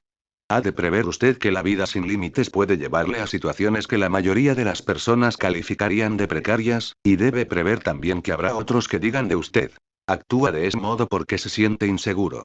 No hay duda, sin embargo, de que lo que importa, en cualquier situación, es cómo se ve a sí mismo, y cuando experimente esas sensaciones de inseguridad debe preguntarse si las siente porque se siente usted de verdad inseguro en su interior, si tiene la sensación de que su mente está a punto de hundirse en el pánico, o si solo se siente inseguro porque ha llegado a considerarse así en este tipo de situaciones. Le sorprenderá comprobar con qué frecuencia esa inseguridad procede de sus propios estereotipos y barra o de los de otros con respecto a usted, y con qué frecuencia un poco de tranquila meditación sobre la situación puede liberarle del pánico, si es capaz de dejar de preocuparse por lo inseguro que está. Asimismo, debe usted admitir que el pensamiento sin límites le exige que decida por sí mismo qué tipo de seguridad desea en la vida, qué tipo de vida, no importa cuáles puedan ser los riesgos de inseguridad convencionales, puede proporcionarle más paz interior y más confianza para seguir adelante y asumir nuevos riesgos para forjar su propio destino. Las preguntas que ha de formularse en cualquier situación no son ¿estoy seguro o inseguro en este momento? ¿Qué puedo hacer para sentirme más seguro? Si no es eficaz en este momento mi conducta para hacerme feliz, sean cuales sean las etiquetas que puedan adjudicarle otros o que pudiese adjudicarle yo ayer. Si es usted feliz ahora, ya tiene toda la seguridad que necesita. Si no lo es, que se preocupe mucho de si usted u otros están seguros o inseguros no le hará ni una pizca más feliz. Piense por un instante en unos cuantos sectores de su vida en los que usted u otros le hayan calificado como muy inseguro y unos cuantos en los que usted se calificaría de muy inseguro. Piense luego en todos los medios que se le ocurran para que esté o pueda llegar a estar seguro internamente en esos sectores que ha etiquetado como inseguros. Este ejercicio no solo debería mostrarle lo absurda que puede llegar a ser la dicotomía seguro barra inseguro, sino que debería mostrarle también la forma de eludirla. Por ejemplo, si ha empezado pensando usted con muy seguro, muy inseguro cocinar para la familia, resolver problemas mecánicos del coche, quizás haya pensado inmediatamente, respecto a lo de cocinar para la familia: ya me estoy cansando de tener que hacer todas las comidas. Preferiría dedicar unas tardes a la semana a hacer algo que no sea preparar la cena, y cuando tengo que cocinar, me gustaría probar algunos platos nuevos. Respecto a resolver problemas mecánicos del coche, quizás haya pensado: estoy por lo menos seguro de saber que puedo permitirme el costo de cualquier reparación que necesite el coche. Me siento inseguro porque no he tratado hasta ahora con problemas de este tipo, no entiendo demasiado de coches y me intimida la gente que pueda hablar del tema con conocimiento de causa. Por eso le pido siempre a George que me lleve el coche al taller. Pero puedo adquirir seguridad interior en ese sector por el simple procedimiento de llevar yo misma el coche la próxima vez y aprender más del asunto de los propios mecánicos. En otras palabras, las inseguridades se eliminan actuando, no limitándose a etiquetarse uno mismo como inseguro. Si vuelve usted ahora atrás y considera lo que puede hacer respecto a la inseguridad, desdicha, aburrimiento, depresión, que ha asociado usted con cocinar para la familia, descubrirá que sus soluciones al problema de la seguridad excesiva guardan una sorprendente semejanza con las que ha concebido como curas para su inseguridad respecto a la mecánica, o cualquier otro problema de inseguridad que tenga usted. Quizás haya pensado esto: podría divertirme más cocinando si le pidiese a George que cocinara él unas cuantas veces a la semana o trajera uno de nuestros platos favoritos del restaurante, de modo que yo pudiera evadirme un poco de mi rutina, olvidar la cocina unas cuantas tardes y tener tiempo para pensar en nuevos platos y para comprar ingredientes especiales. La similitud entre estas dos soluciones a problemas opuestos estriba en el hecho de que, en ambos casos, ha pensado usted en lo que puede hacer respecto a esos problemas, en que ha inventado ciertas estrategias prácticas. Esto es lo que yo llamo pensamiento sin límites en su grado más pleno. Ha olvidado usted la dicotomía y ha utilizado usted el sistema de pregunta-respuesta para la resolución de problemas, al pensamiento creador tal como su propia vida se lo ha ofrecido ahora. Independientemente del enfoque que haga del asunto, no existe en realidad una persona completamente segura o insegura. Aprender a fundir esta dicotomía y ver a los demás y a uno mismo como combinación ilimitada de seguridades e inseguridades con las que puede trabajar continuamente, le conducirá, sin duda, hacia la verdadera vida sin límites. Profesor barra estudiante. Esta dicotomía, junto con la de padre barra hijo, jefe barra subordinado, maestro barra aprendiz y muchas otras inventadas a lo largo de la historia para indicar que una persona debe ser enseñada o adiestrada por otra, es básicamente algo que utilizan las personas mayores o los individuos del estatus dominante convencional con los niños o con otros aprendices, para mantenerles en posiciones de inferioridad. Empieza con una verdad muy simple. Por ejemplo, que el profesor de historia ha vivido mucho más que usted, o por lo menos ha estado estudiando historia mucho más tiempo que usted y, en consecuencia, puede ayudarle a aprender más sobre la historia. Pero el problema empieza cuando se da por supuesto que el profesor es el elemento activo de la relación y el estudiante el elemento pasivo, de forma que el profesor pasa básicamente a actuar sobre el estudiante, del mismo modo que el médico opera en el paciente, y a impartir o implantar conocimientos de modo muy parecido a cómo coloca el médico un marcapasos o trasplanta un riñón. Luego, se considera que el estudiante ha de mantenerse quieto en la operación, dejar que el profesor decida cómo debe realizarse, y si el resultado es un éxito, el profesor sale de la sala de operaciones para recibir las felicitaciones de todos por su destreza pedagógica, mientras que el estudiante recibe una palmada en la espalda por haberse estado tan quieto y silencioso, y se le asciende a la siguiente sala de operaciones. Paz, paz, se ha forjado así otra cadena de autoritarismo y sumisión. La verdad holística que yace tras esta dicotomía es que todo profesor debe ser también un estudiante, tenga 5 años y enseñe a uno de 3 a dibujar con lápiz o 65 y sea un distinguido profesor de historia. Y además, nadie puede enseñar realmente nada a otro, en el sentido de implantar conocimientos o técnicas a un estudiante pasivo. Uno que aprende debe decidir investigar, pensar en la materia 6, practicar algo por sí solo, porque si no, por mucho que se le enseñe, no asimilará ningún conocimiento. Así pues, la responsabilidad de aprender algo reside en el que aprende, que ha de ser el que decida en primer término convertirse en su propio profesor para que cualquier otro profesor pueda ayudarle. Todos sabemos que ningún niño aprenderá nada si se niega a participar, por mucho que intentemos enseñarle una serie de cosas. Es necesario condicionar al niño a no cruzar la calle solo, por ejemplo dándole un azote, pero condicionar no es enseñar ni aprender en un sentido significativo. Todos sabemos también, todos los que alguna vez hayan intentado enseñar algo a alguien, que lo que uno enseña es siempre una mezcla de nuestra experiencia en el proceso de enseñanza, o de participar en él como estudiantes, y nuestra demostración de que intentamos ayudar a nuestro maestro estudiante. Tomemos como ejemplo la experiencia de enseñar a un niño a ir en bicicleta. Quizás el niño haya pasado años yendo en triciclo, pero ahora tiene su primera bicicleta. Puede colocarle usted esas ruedas pequeñas que se utilizan durante un tiempo, con el objeto de que se acostumbre a la bici, pero cuando llega el momento de quitar las ruedecillas auxiliares y de que el chico intente mantenerse en equilibrio sobre las dos ruedas, de nada servirá correr detrás de él y sostenerle la bici, ni aconsejarle lo que tiene que hacer para mantener el equilibrio, ni fingir que no le va a soltar y soltarle luego furtivamente cuando él no mire. O el chico consigue cogerle el truco al asunto a base de tanteos, o no aprenderá y habrá que volver a las ruedecillas una temporada.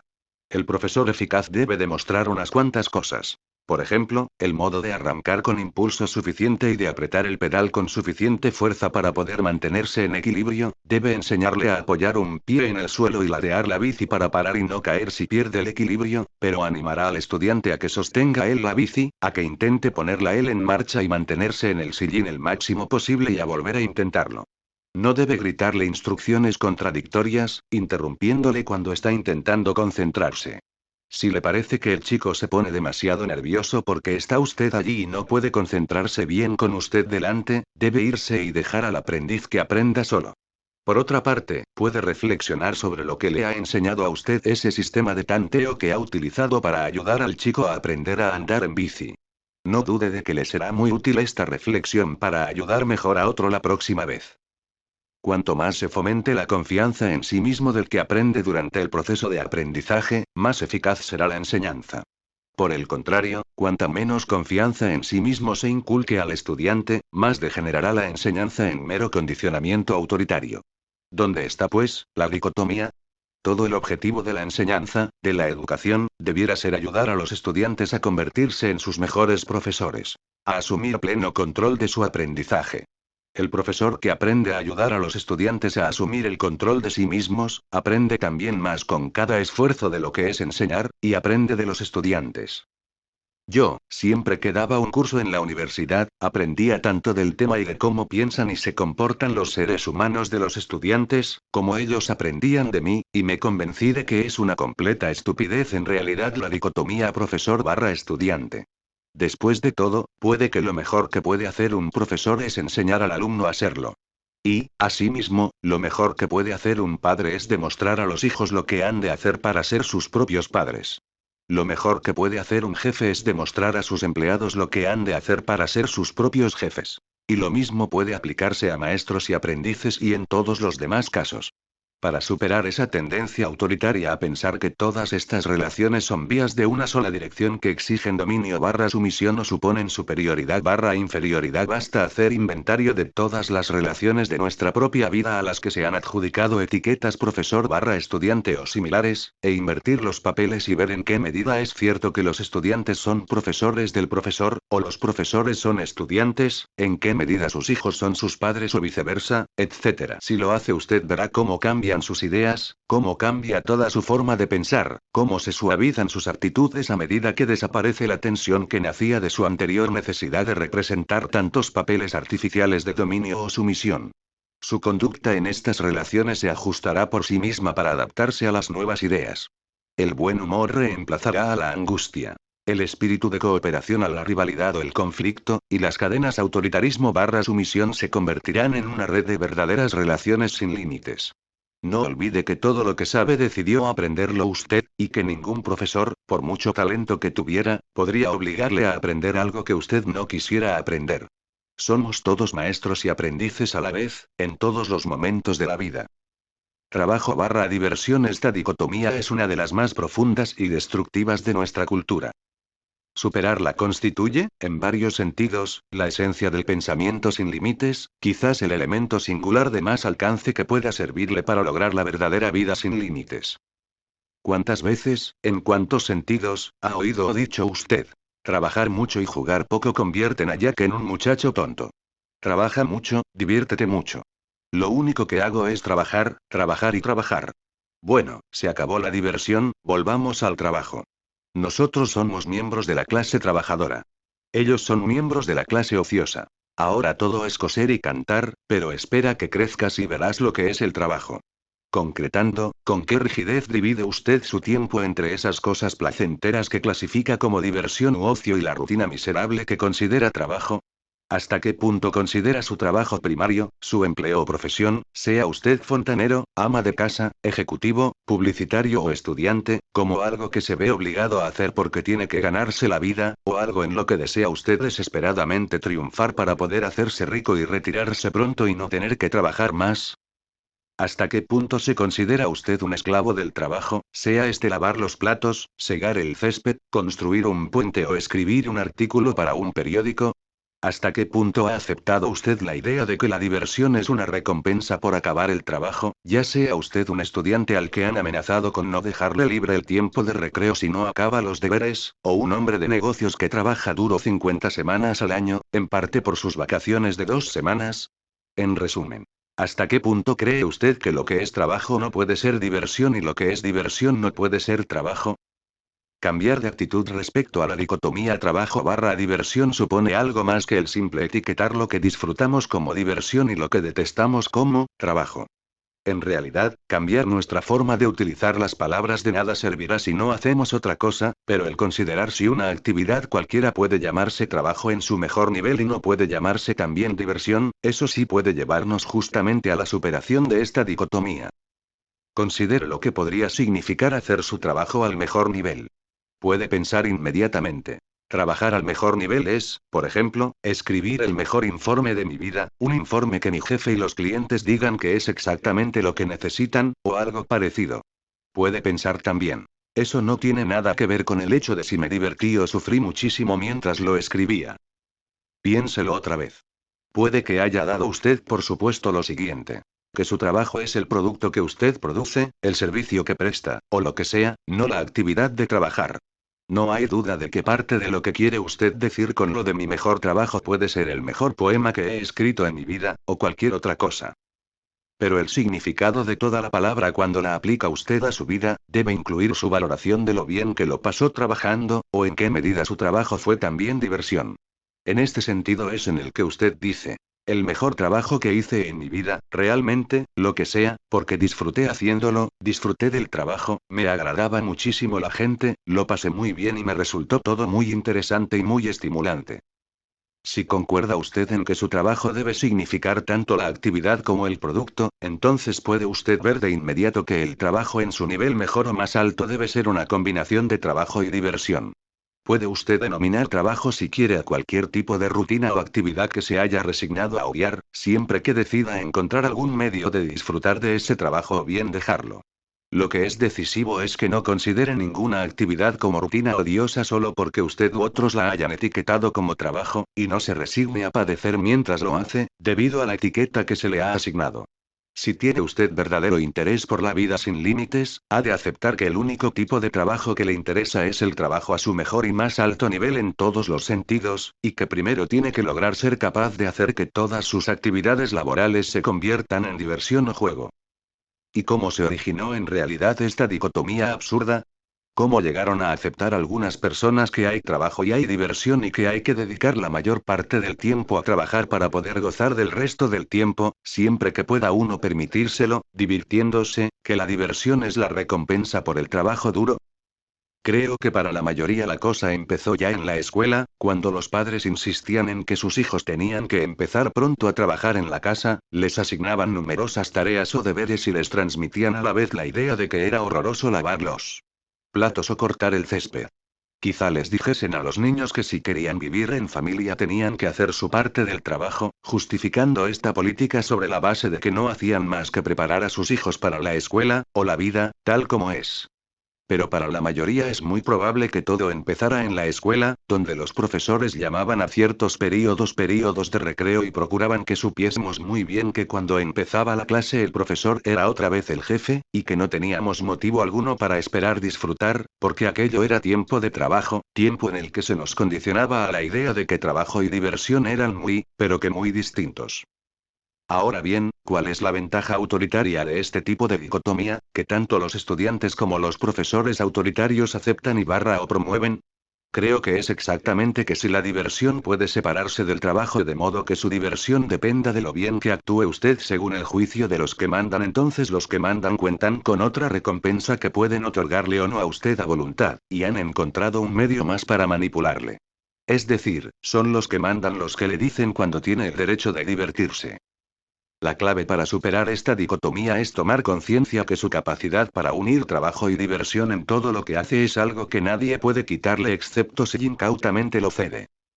Volviendo a la sección de compromiso del capítulo primero, en la que mencionaba la unión de vocación y diversión, otra forma de la dicotomía trabajo barra juego, no nos vendrá mal leer de nuevo a Robert Frost. Aunque otros acepten su separación, mi objetivo en la vida es unir la vocación y la diversión.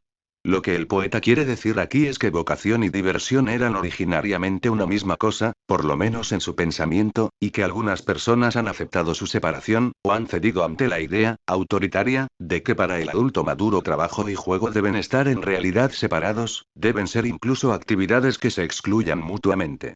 Frost quiere subrayar que los que han perdido la visión de la unidad fundamental de trabajo y diversión en su nivel más alto, necesitan pensamiento creador y elecciones vitales valerosas para superar ahora esta dicotomía.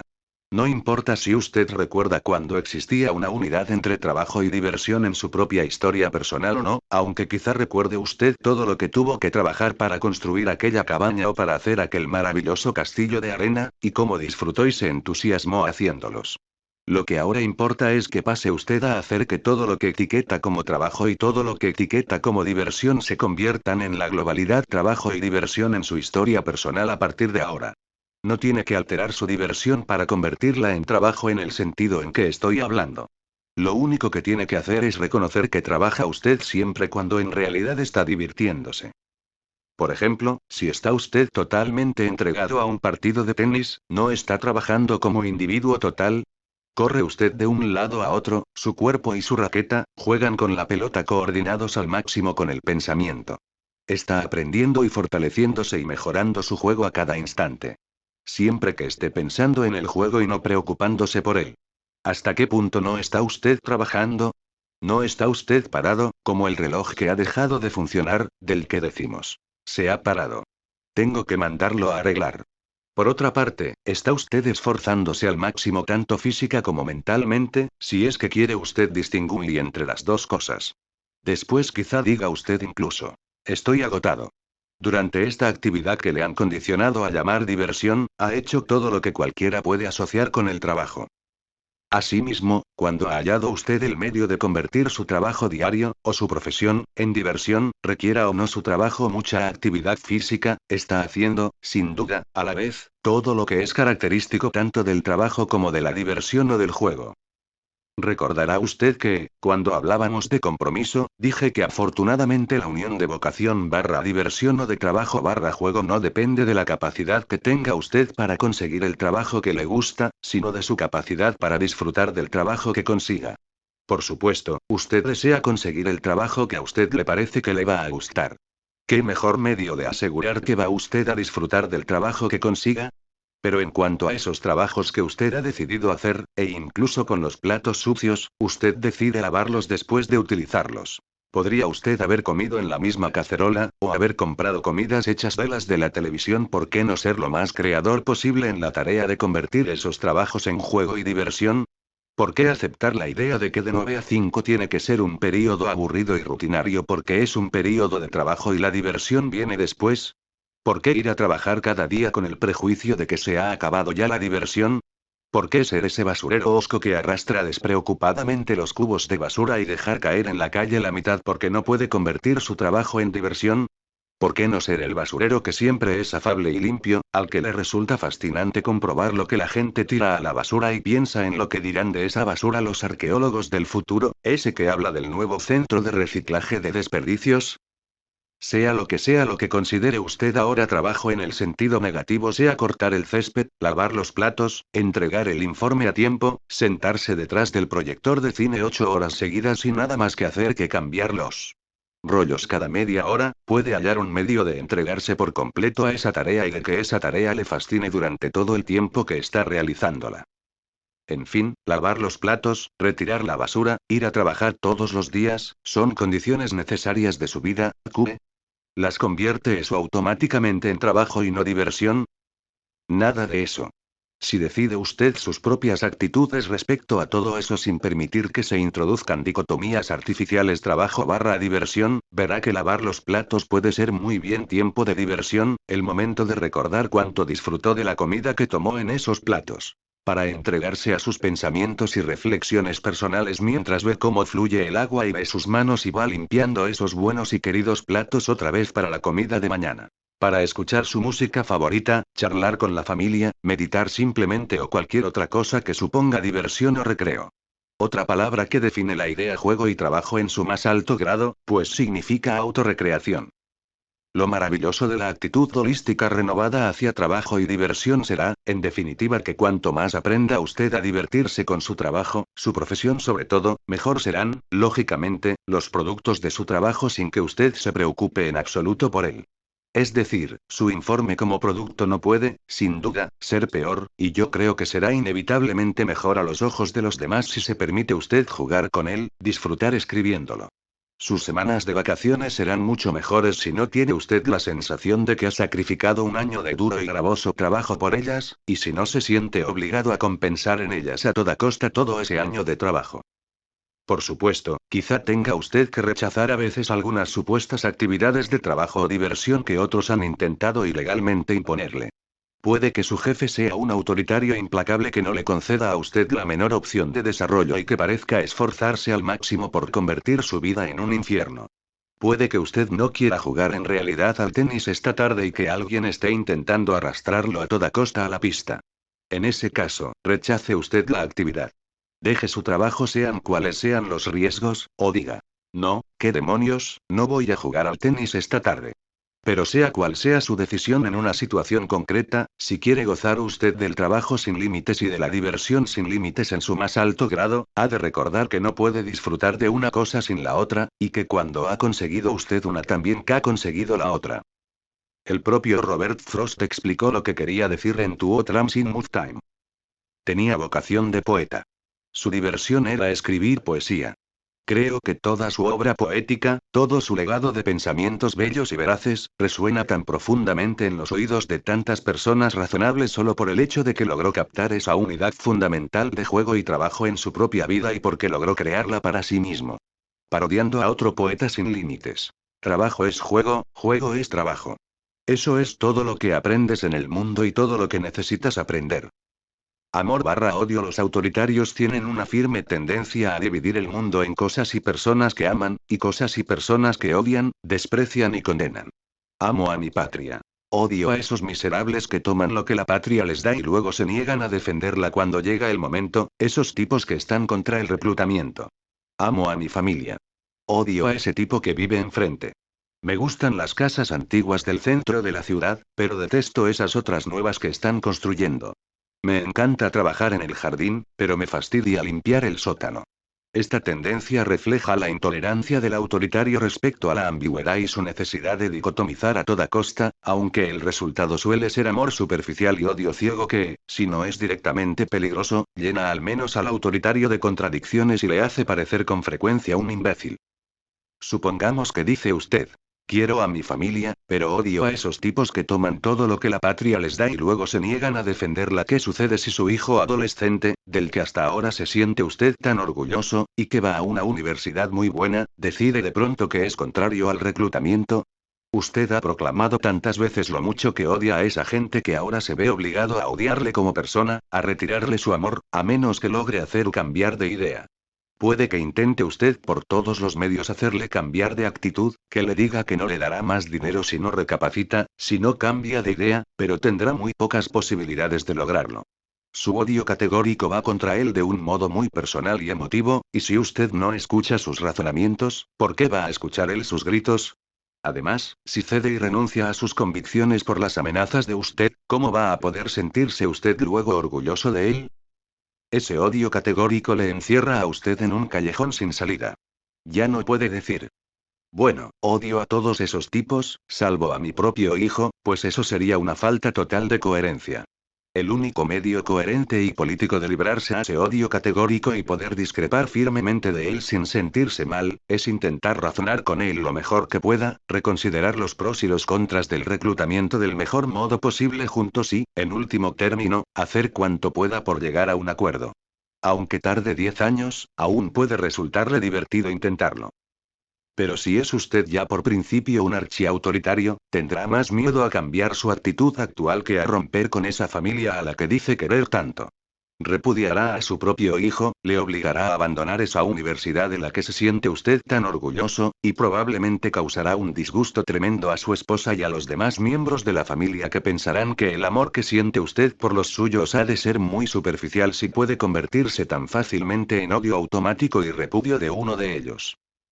Precisamente para evitar este tipo de trampa amor/odio, los padres prudentes explican claramente a sus hijos. Yo siempre te querré, aunque deteste algunas de las cosas que hagas.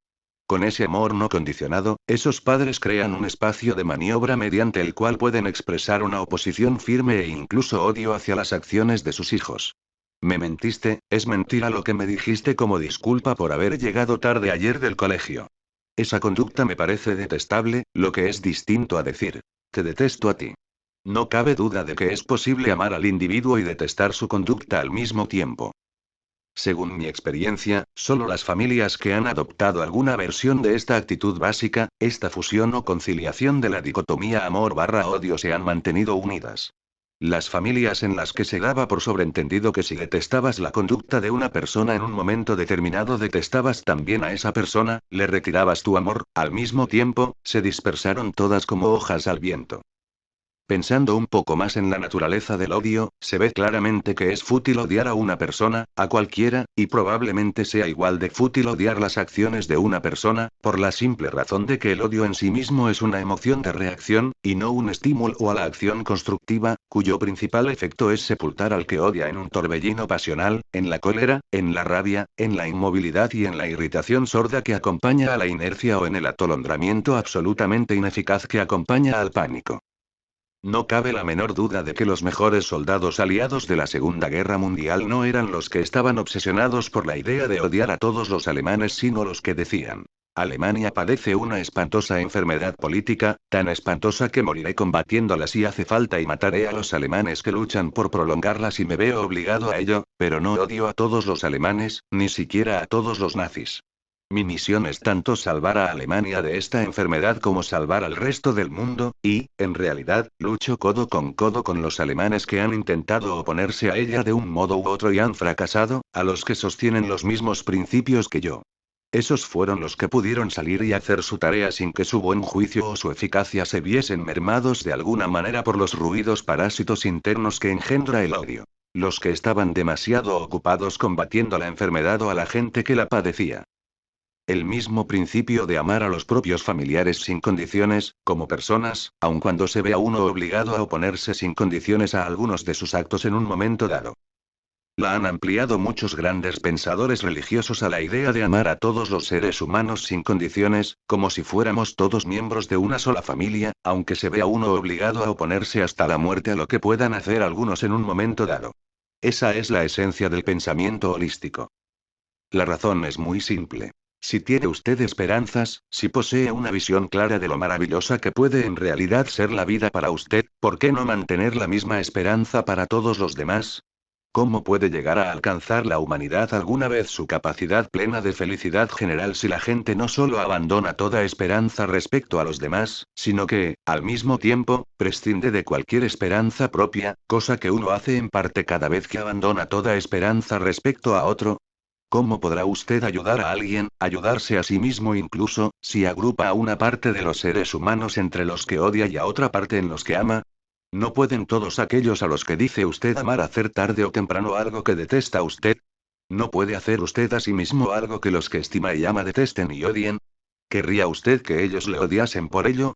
De este modo, todos los habitantes del mundo muy pronto acabarían odiándose. No solo se envenenarían todas las relaciones personales, y en consecuencia, nuestras propias vidas, sino que dictadores y tiranos tendrían vía libre para manipular los ciegos odios mutuos de los individuos y desaparecería la libertad humana sustituida por los conflictos interminables del odio. En realidad, llevar a su extremo máximo la dicotomía amor/odio siguiendo las tendencias autoritarias, podría llevar muy fácilmente al exterminio total del género humano. Pensemos, por ejemplo, en las palabras del apóstol San Pablo. El amor es sufrido, dulce y bondadoso. El amor no es celoso, no obra de forma precipitada o temeraria, no es ambicioso, no busca sus intereses, no se irrita, no piensa mal, complácese en la verdad. Todo lo sustenta, todo lo cree, todo lo espera, todo lo soporta. Solo el amor perdura eternamente. El amor nunca perece.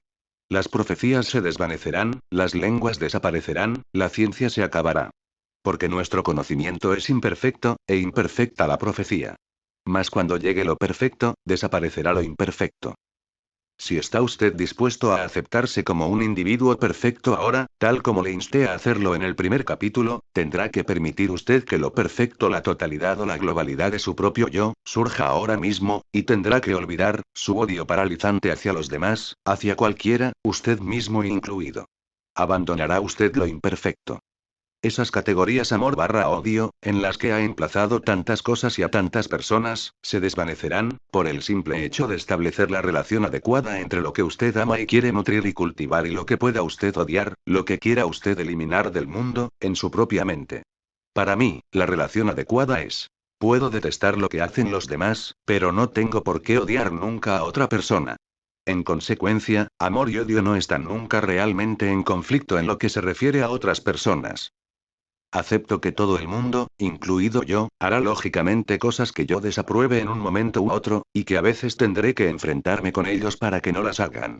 Pero eso no me impedirá amar básicamente a todo el mundo, incluido yo mismo, siempre y tener esperanzas respecto a todos.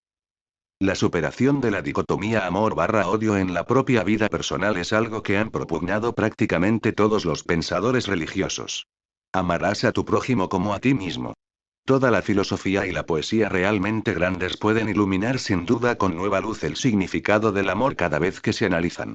Pero, de momento, yo lo interpreto en el sentido de que si no puede usted amar al prójimo incondicionalmente, prescindiendo de lo mucho que pueda oponerse, no puede usted amarse a sí mismo sin condiciones.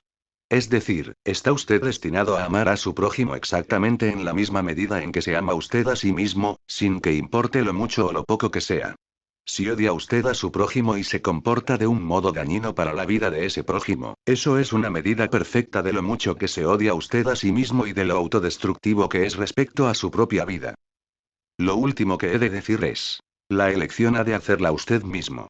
Puede seguir dividiendo todas las personas, actividades, acontecimientos o ideas entre el amor y el odio, o puede superar esta dicotomización interminable en favor de la visión holística, la visión sin límites, por el simple procedimiento de decidir amarse y amar a las demás personas cuanto pueda, no dejándose alterar o inmovilizar por el odio a esas personas o sus acciones. Bueno/nudo quizás sea esta una de las dicotomías más frecuentes en el idioma, y, como representa un juicio categórico importante en el que la utiliza, da origen a gran número de abusos. Oímos decir continuamente: no es buen chico. Está siendo muy malo. Es una buena chica. El supuesto que hay detrás de estas afirmaciones es el de que la gente puede diferenciarse limpiamente en categorías de bueno y malo, y que las personas que son malas no merecen nuestra confianza, mientras que a las buenas hay que felicitarlas. Pero en realidad no existen personas malas.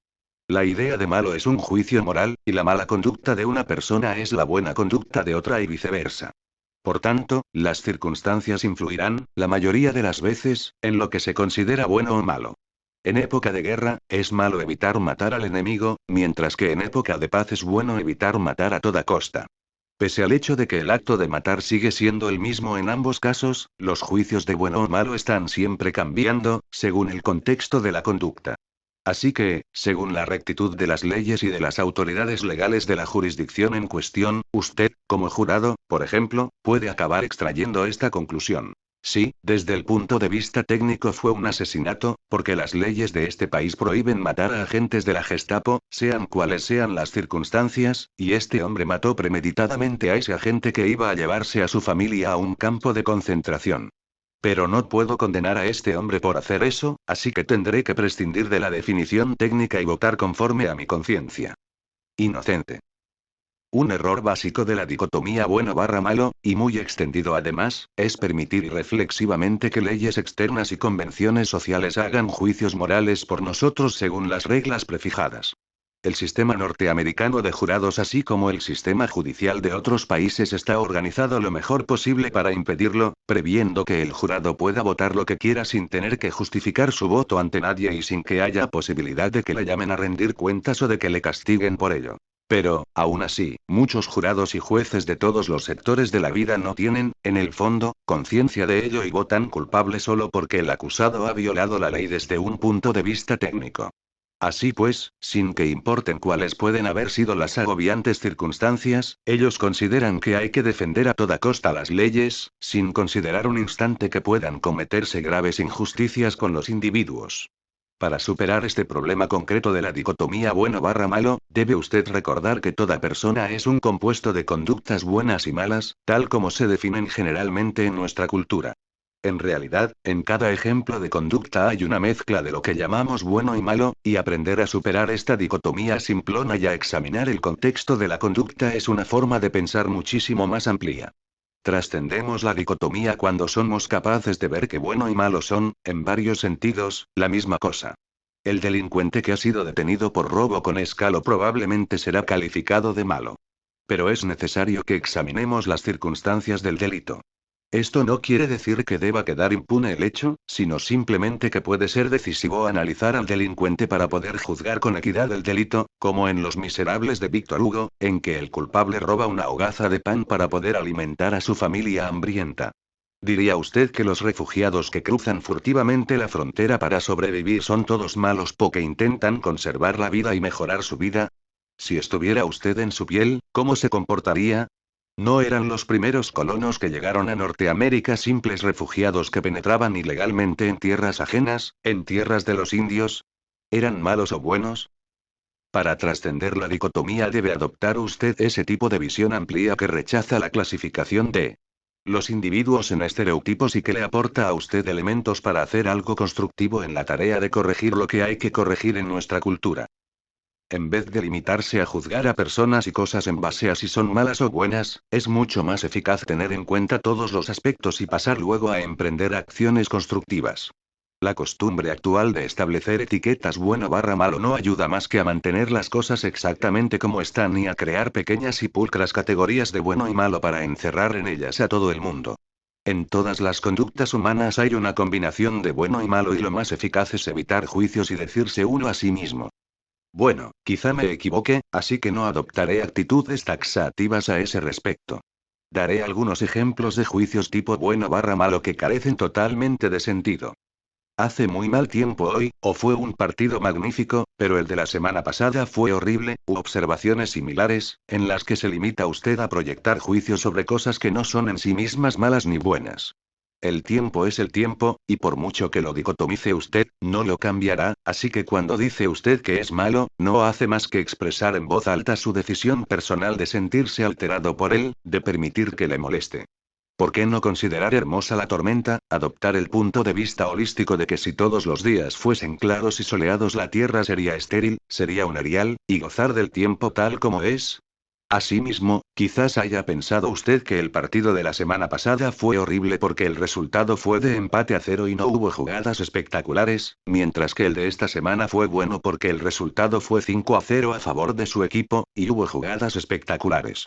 Al decir que el partido de la semana pasada fue horrible, lo que dice usted es: decido no disfrutar de lo que podría saborear del partido de la semana pasada, pues podría haber disfrutado usted de esa pugna constante de los jugadores de uno y otro equipo por lograr lo que no pudieron lograr, marcar un gol, y de la emoción y la expectación que se mantuvieron durante todo el juego, a la espera de ese gol, que no llegó. Sin embargo, usted decidió hacer un juicio dicotómico de malo barra bueno, decidió no disfrutar de lo que veía, o sentirse irritado por ello, desde el momento en que estableció ese juicio, pues desde ese momento no pudo gozar de lo que sucede ahora ni ver lo bueno en lo que etiquetó ya de forma definitiva como malo. Por último, es muy importante que pensemos en eso que oímos decir a la gente con tanta frecuencia, en esas etiquetas categóricas de fulanita no es buena chica, fulano es un buen hombre. Existe un paralelismo entre este juicio, que consiste básicamente en calificar a las personas y no las conductas o acciones, y lo que dijimos en la última sección de la dicotomía amor barra odio. Diría, a riesgo de hacer también una cierta dicotomización, recordará usted que ya he afirmado antes que el uso adecuado de dicotomías es esencial para el pensamiento y el lenguaje, que lo que debemos evitar es el uso autoritario de ellas, que tales categorizaciones de los individuos como totalmente buenos o malos nunca son necesarias ni están justificadas, y el modo de superar este abuso de la dicotomía bueno barra malo es no etiquetar nunca a las personas en sí, sino su conducta en la medida en que sea preciso hacerlo, sin olvidar que toda conducta contiene necesariamente algo bueno y, por ejemplo, supongamos que usted dice: fulanita no es una buena chica porque es incontrolable en clase, porque supone un continuo problema de disciplina para sus profesores. Pero si lo piensa bien, esa misma característica de incontrolabilidad puede convertirla en el futuro en una gran dirigente o en un genio creador, siempre que la gente no se empeñe en intentar destruirla etiquetándola categóricamente como mala en vez de intentar ayudarla procurando encauzarla hacia un ñn bueno. Puede ser también que eso sea lo que más le guste a usted ahora de esa chica en determinadas circunstancias. Quizá pensó usted que debía llamarle la atención al ver que replica a ese individuo presuntuoso que siempre anda fastidiándola, y fastidiándole a usted, pero es muy posible que en el fondo se dijese: ánimo, chica. Ojalá tuviera yo valor suficiente para hacer lo mismo. Si examina usted meticulosamente esos juicios categóricos de bueno barra malo, correcto barra incorrecto y otros, podrá superar el mal uso que de todos ellos se hace, rechazando unos como completamente absurdos y otros porque no tiene usted ninguna necesidad ni motivos reales para hacerlos. Patriótico barra antipatriótico. Como recordará usted de los comentarios sobre ese rasgo superpatriótico de los autoritarios, esta dicotomía concreta muy bien puede llevar a consecuencias sociales espantosas de alcance nacional o internacional. Diferencia básica entre esta dicotomía y otras como bueno barra malo, correcto barra incorrecto, es que mientras estas últimas tienen ciertos usos legítimos, como cuando ha de hacer usted en términos prácticos un juicio moral, es muy difícil ver usos legítimos de ningún género en la dicotomía patriótico barra antipatriótico. La verdad es que se trata de una dicotomía artificial. Un individuo puede amar a su patria apasionadamente y aún así pensar que ésta es injusta con sus ciudadanos. Un individuo podría negarse a matar a otros y aún así amar a su patria, o exactamente lo contrario. Ir a la guerra y matar al enemigo y aún así ser un traidor a la causa de su patria. En realidad, la decisión de ser patriota o no es una elección, y no se puede condenar a nadie por discrepar vehementemente de la conducta de los dirigentes de su país. Los países, por otra parte, no son inmutables. Están formados por dirigentes y ciudadanos, que pueden ser honrados y absolutamente inmorales al mismo tiempo. La idea de que hay que defender la patria con razón o sin ella no cabe en el marco vital del individuo sin límites. Solo usted puede contestar por sí mismo a la pregunta de qué significa en su caso el verdadero patriotismo y el verdadero amor al propio país, y cada individuo tiene el derecho inalienable a decidir tal asunto por su cuenta. Por tanto, ¿qué objetivo patriótico serviríamos etiquetando como patrióticas o antipatrióticas las actitudes de otro? Al hacerlo, negamos o conculcamos su derecho democrático a tener opiniones propias. Le aislamos del proceso político como conjunto, le desacreditamos como persona por pensar como piensa, y procuramos que otros tengan prejuicios contra él, con lo que acentuamos el dominio de la cadena de autoritarismo y sumisión a la que nos hayamos apuntado. Para superar esta dicotomía, el método más simple es sencillamente no utilizarla nunca, salvo que pueda usted verle alguna utilidad que considere legítima en determinada situación, pero me sorprendería mucho que la encontrase. A este respecto, quizá le ayude el preguntarse si tiene alguna utilidad práctica para la humanidad en su conjunto esta actitud nacionalista con que los norteamericanos, pero no solo ellos, como es sabido, dividen hoy mentalmente a todo el mundo. La idea de patriotismo, o amor al país natal como valor positivo, depende de que usted reconozca, en primer término, a su país, la zona geográfica concreta en la que vive, el sistema político, económico y social, como una entidad importantísima. Al aceptar, por ejemplo, la idea norteamericano como identificación primaria de usted mismo, se verá tentado de inmediato a considerarse americano como opuesto a alemán, ruso o japonés. Quizá no haya peligro alguno en ello y entienda por tal cosa solo una oposición que entraña una diferencia intrascendente aunque de cierto relieve.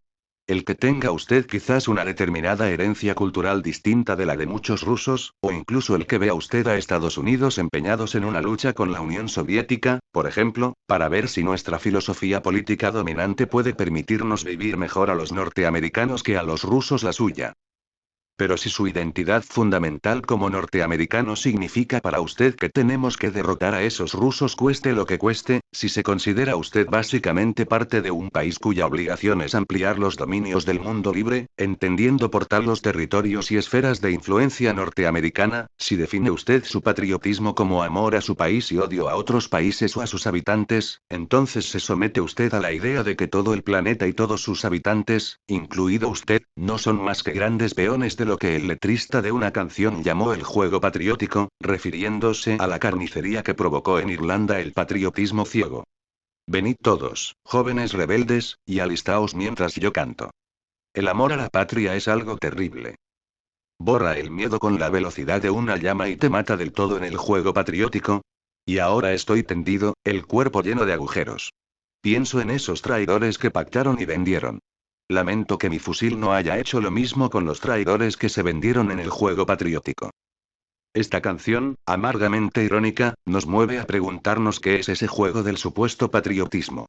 No sirve para hacernos olvidar que antes de que hubiera naciones había personas, había vida, y para hacernos aceptar que ahora nosotros, los que estamos en el mundo libre, y la gente que está allá, en el submundo, somos en realidad representantes de las fuerzas dicotomizadas del bien y del mal, exclusivamente destinados a combatirse hasta que nuestras patrias superen a las suyas, o viceversa.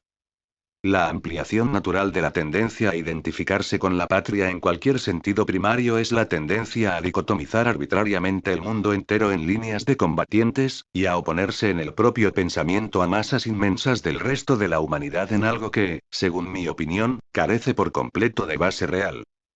En consecuencia, el que se califique usted de patriota es exactamente igual de malo que el que califique a otro de antipatriota, en la medida en que le enfrenta a usted con millones de personas, a las que ni siquiera conoce, solo porque viven en otros países. Puede que se aferre usted a la idea de que deben imponerse en el mundo su país y los ideales de ese país. Puede que dé usted por supuesto, también, que todos los demás son iguales que usted. Dará entonces por supuesto que el ruso verdaderamente patriota estará tan decidido a propiciar la conquista del mundo por parte de la Unión Soviética y sus ideales, como usted por su patria y los suyos. Da usted por supuesto que los habitantes de los países extranjeros están acechándole continuamente, están contra usted. Todas las grandes revoluciones, incluida la Guerra de Independencia norteamericana, fueron obras de traidores a su propio país. La idea de traición depende claramente de quién establezca la etiqueta. No hay duda de que George Washington y Thomas Jefferson fueron a un tiempo traidores y patriotas. Como con todas las dicotomías, resulta que, en un examen, se descubre que hay cierta verdad en ambos extremos y que para poder ver adecuadamente la realidad hemos de fundir esa dicotomía.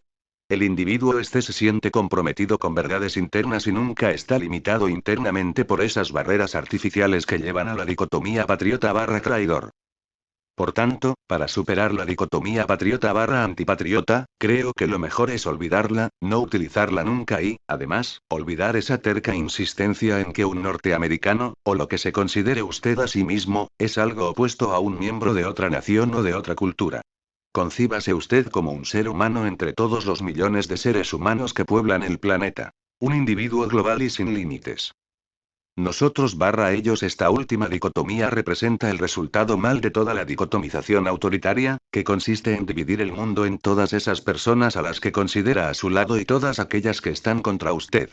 Haya usted decidido clasificar a otra como débil y considerarse usted fuerte o a la inversa, haya decidido usted considerarse maduro y considerar a otro infantil, o haya decidido usted considerar a otros incivilizados y considerarse usted civilizado, la consecuencia de todo acto de dicotomización de la humanidad es la separación entre el grupo que usted ama y el grupo al que usted odia.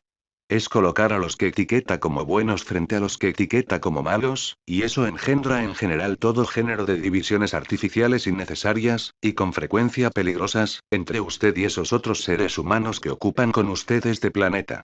En suma, cuanto más autoritario se haga su pensamiento, más encerrará a las personas en categorías ajenas y negativas.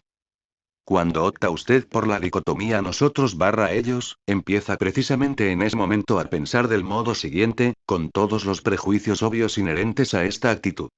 Yo soy espontáneo, tú eres desorganizado, ellos son holgazanes, yo soy educado, tú eres pasivo, ellos son tímidos, yo soy tenaz, tú eres agresivo, ellos son molestos, yo soy naturalista, tú eres incivilizado, ellos son salvajes. Vea, pues, cómo cambia el tono cuando uno piensa en función de dicotomías.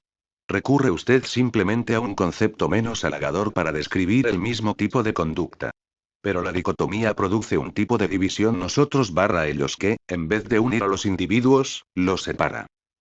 ¿Puede usted superar la dicotomía nosotros/ellos incluyendo a todos en un nosotros, admitiendo el simple hecho de que todos somos partes iguales de la vida ahora? Todos juntos, admitiendo que los mendigos de las calles de Nueva Delhi, la gente de las vacas de Malasia, la realeza inglesa, el obrero de Detroit y usted, sea quien sea, son partes iguales de la humanidad ahora.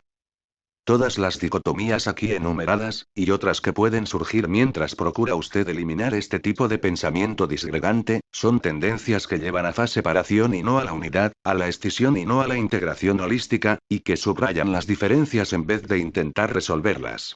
No es fácil dividir el mundo en dos bloques, en blanco y negro, y los que lo intentan raras veces logran que este mundo sea un lugar mejor para todos.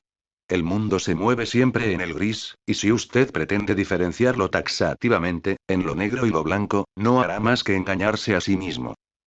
Para trascender el pensamiento autoritario y dicotómico y lograr pensar de un modo holístico y sin límites en su propia vida, tiene que comprender ante todo que una dicotomía rígida no es más que un instrumento humano artificial. Esas dicotomías las utilizan los autoritarios para provocar conflictos entre individuos y sociedades, o entre los individuos mismos, con el fin de favorecer los objetivos de una sociedad autoritaria determinada, o una cadena concreta de autoritarismo y sumisión. Cuantas más dicotomías logre superar y cuantos más medios pueda idear para superarlas, más pasos individuales dará por la vía del pensamiento y la vida sin límites.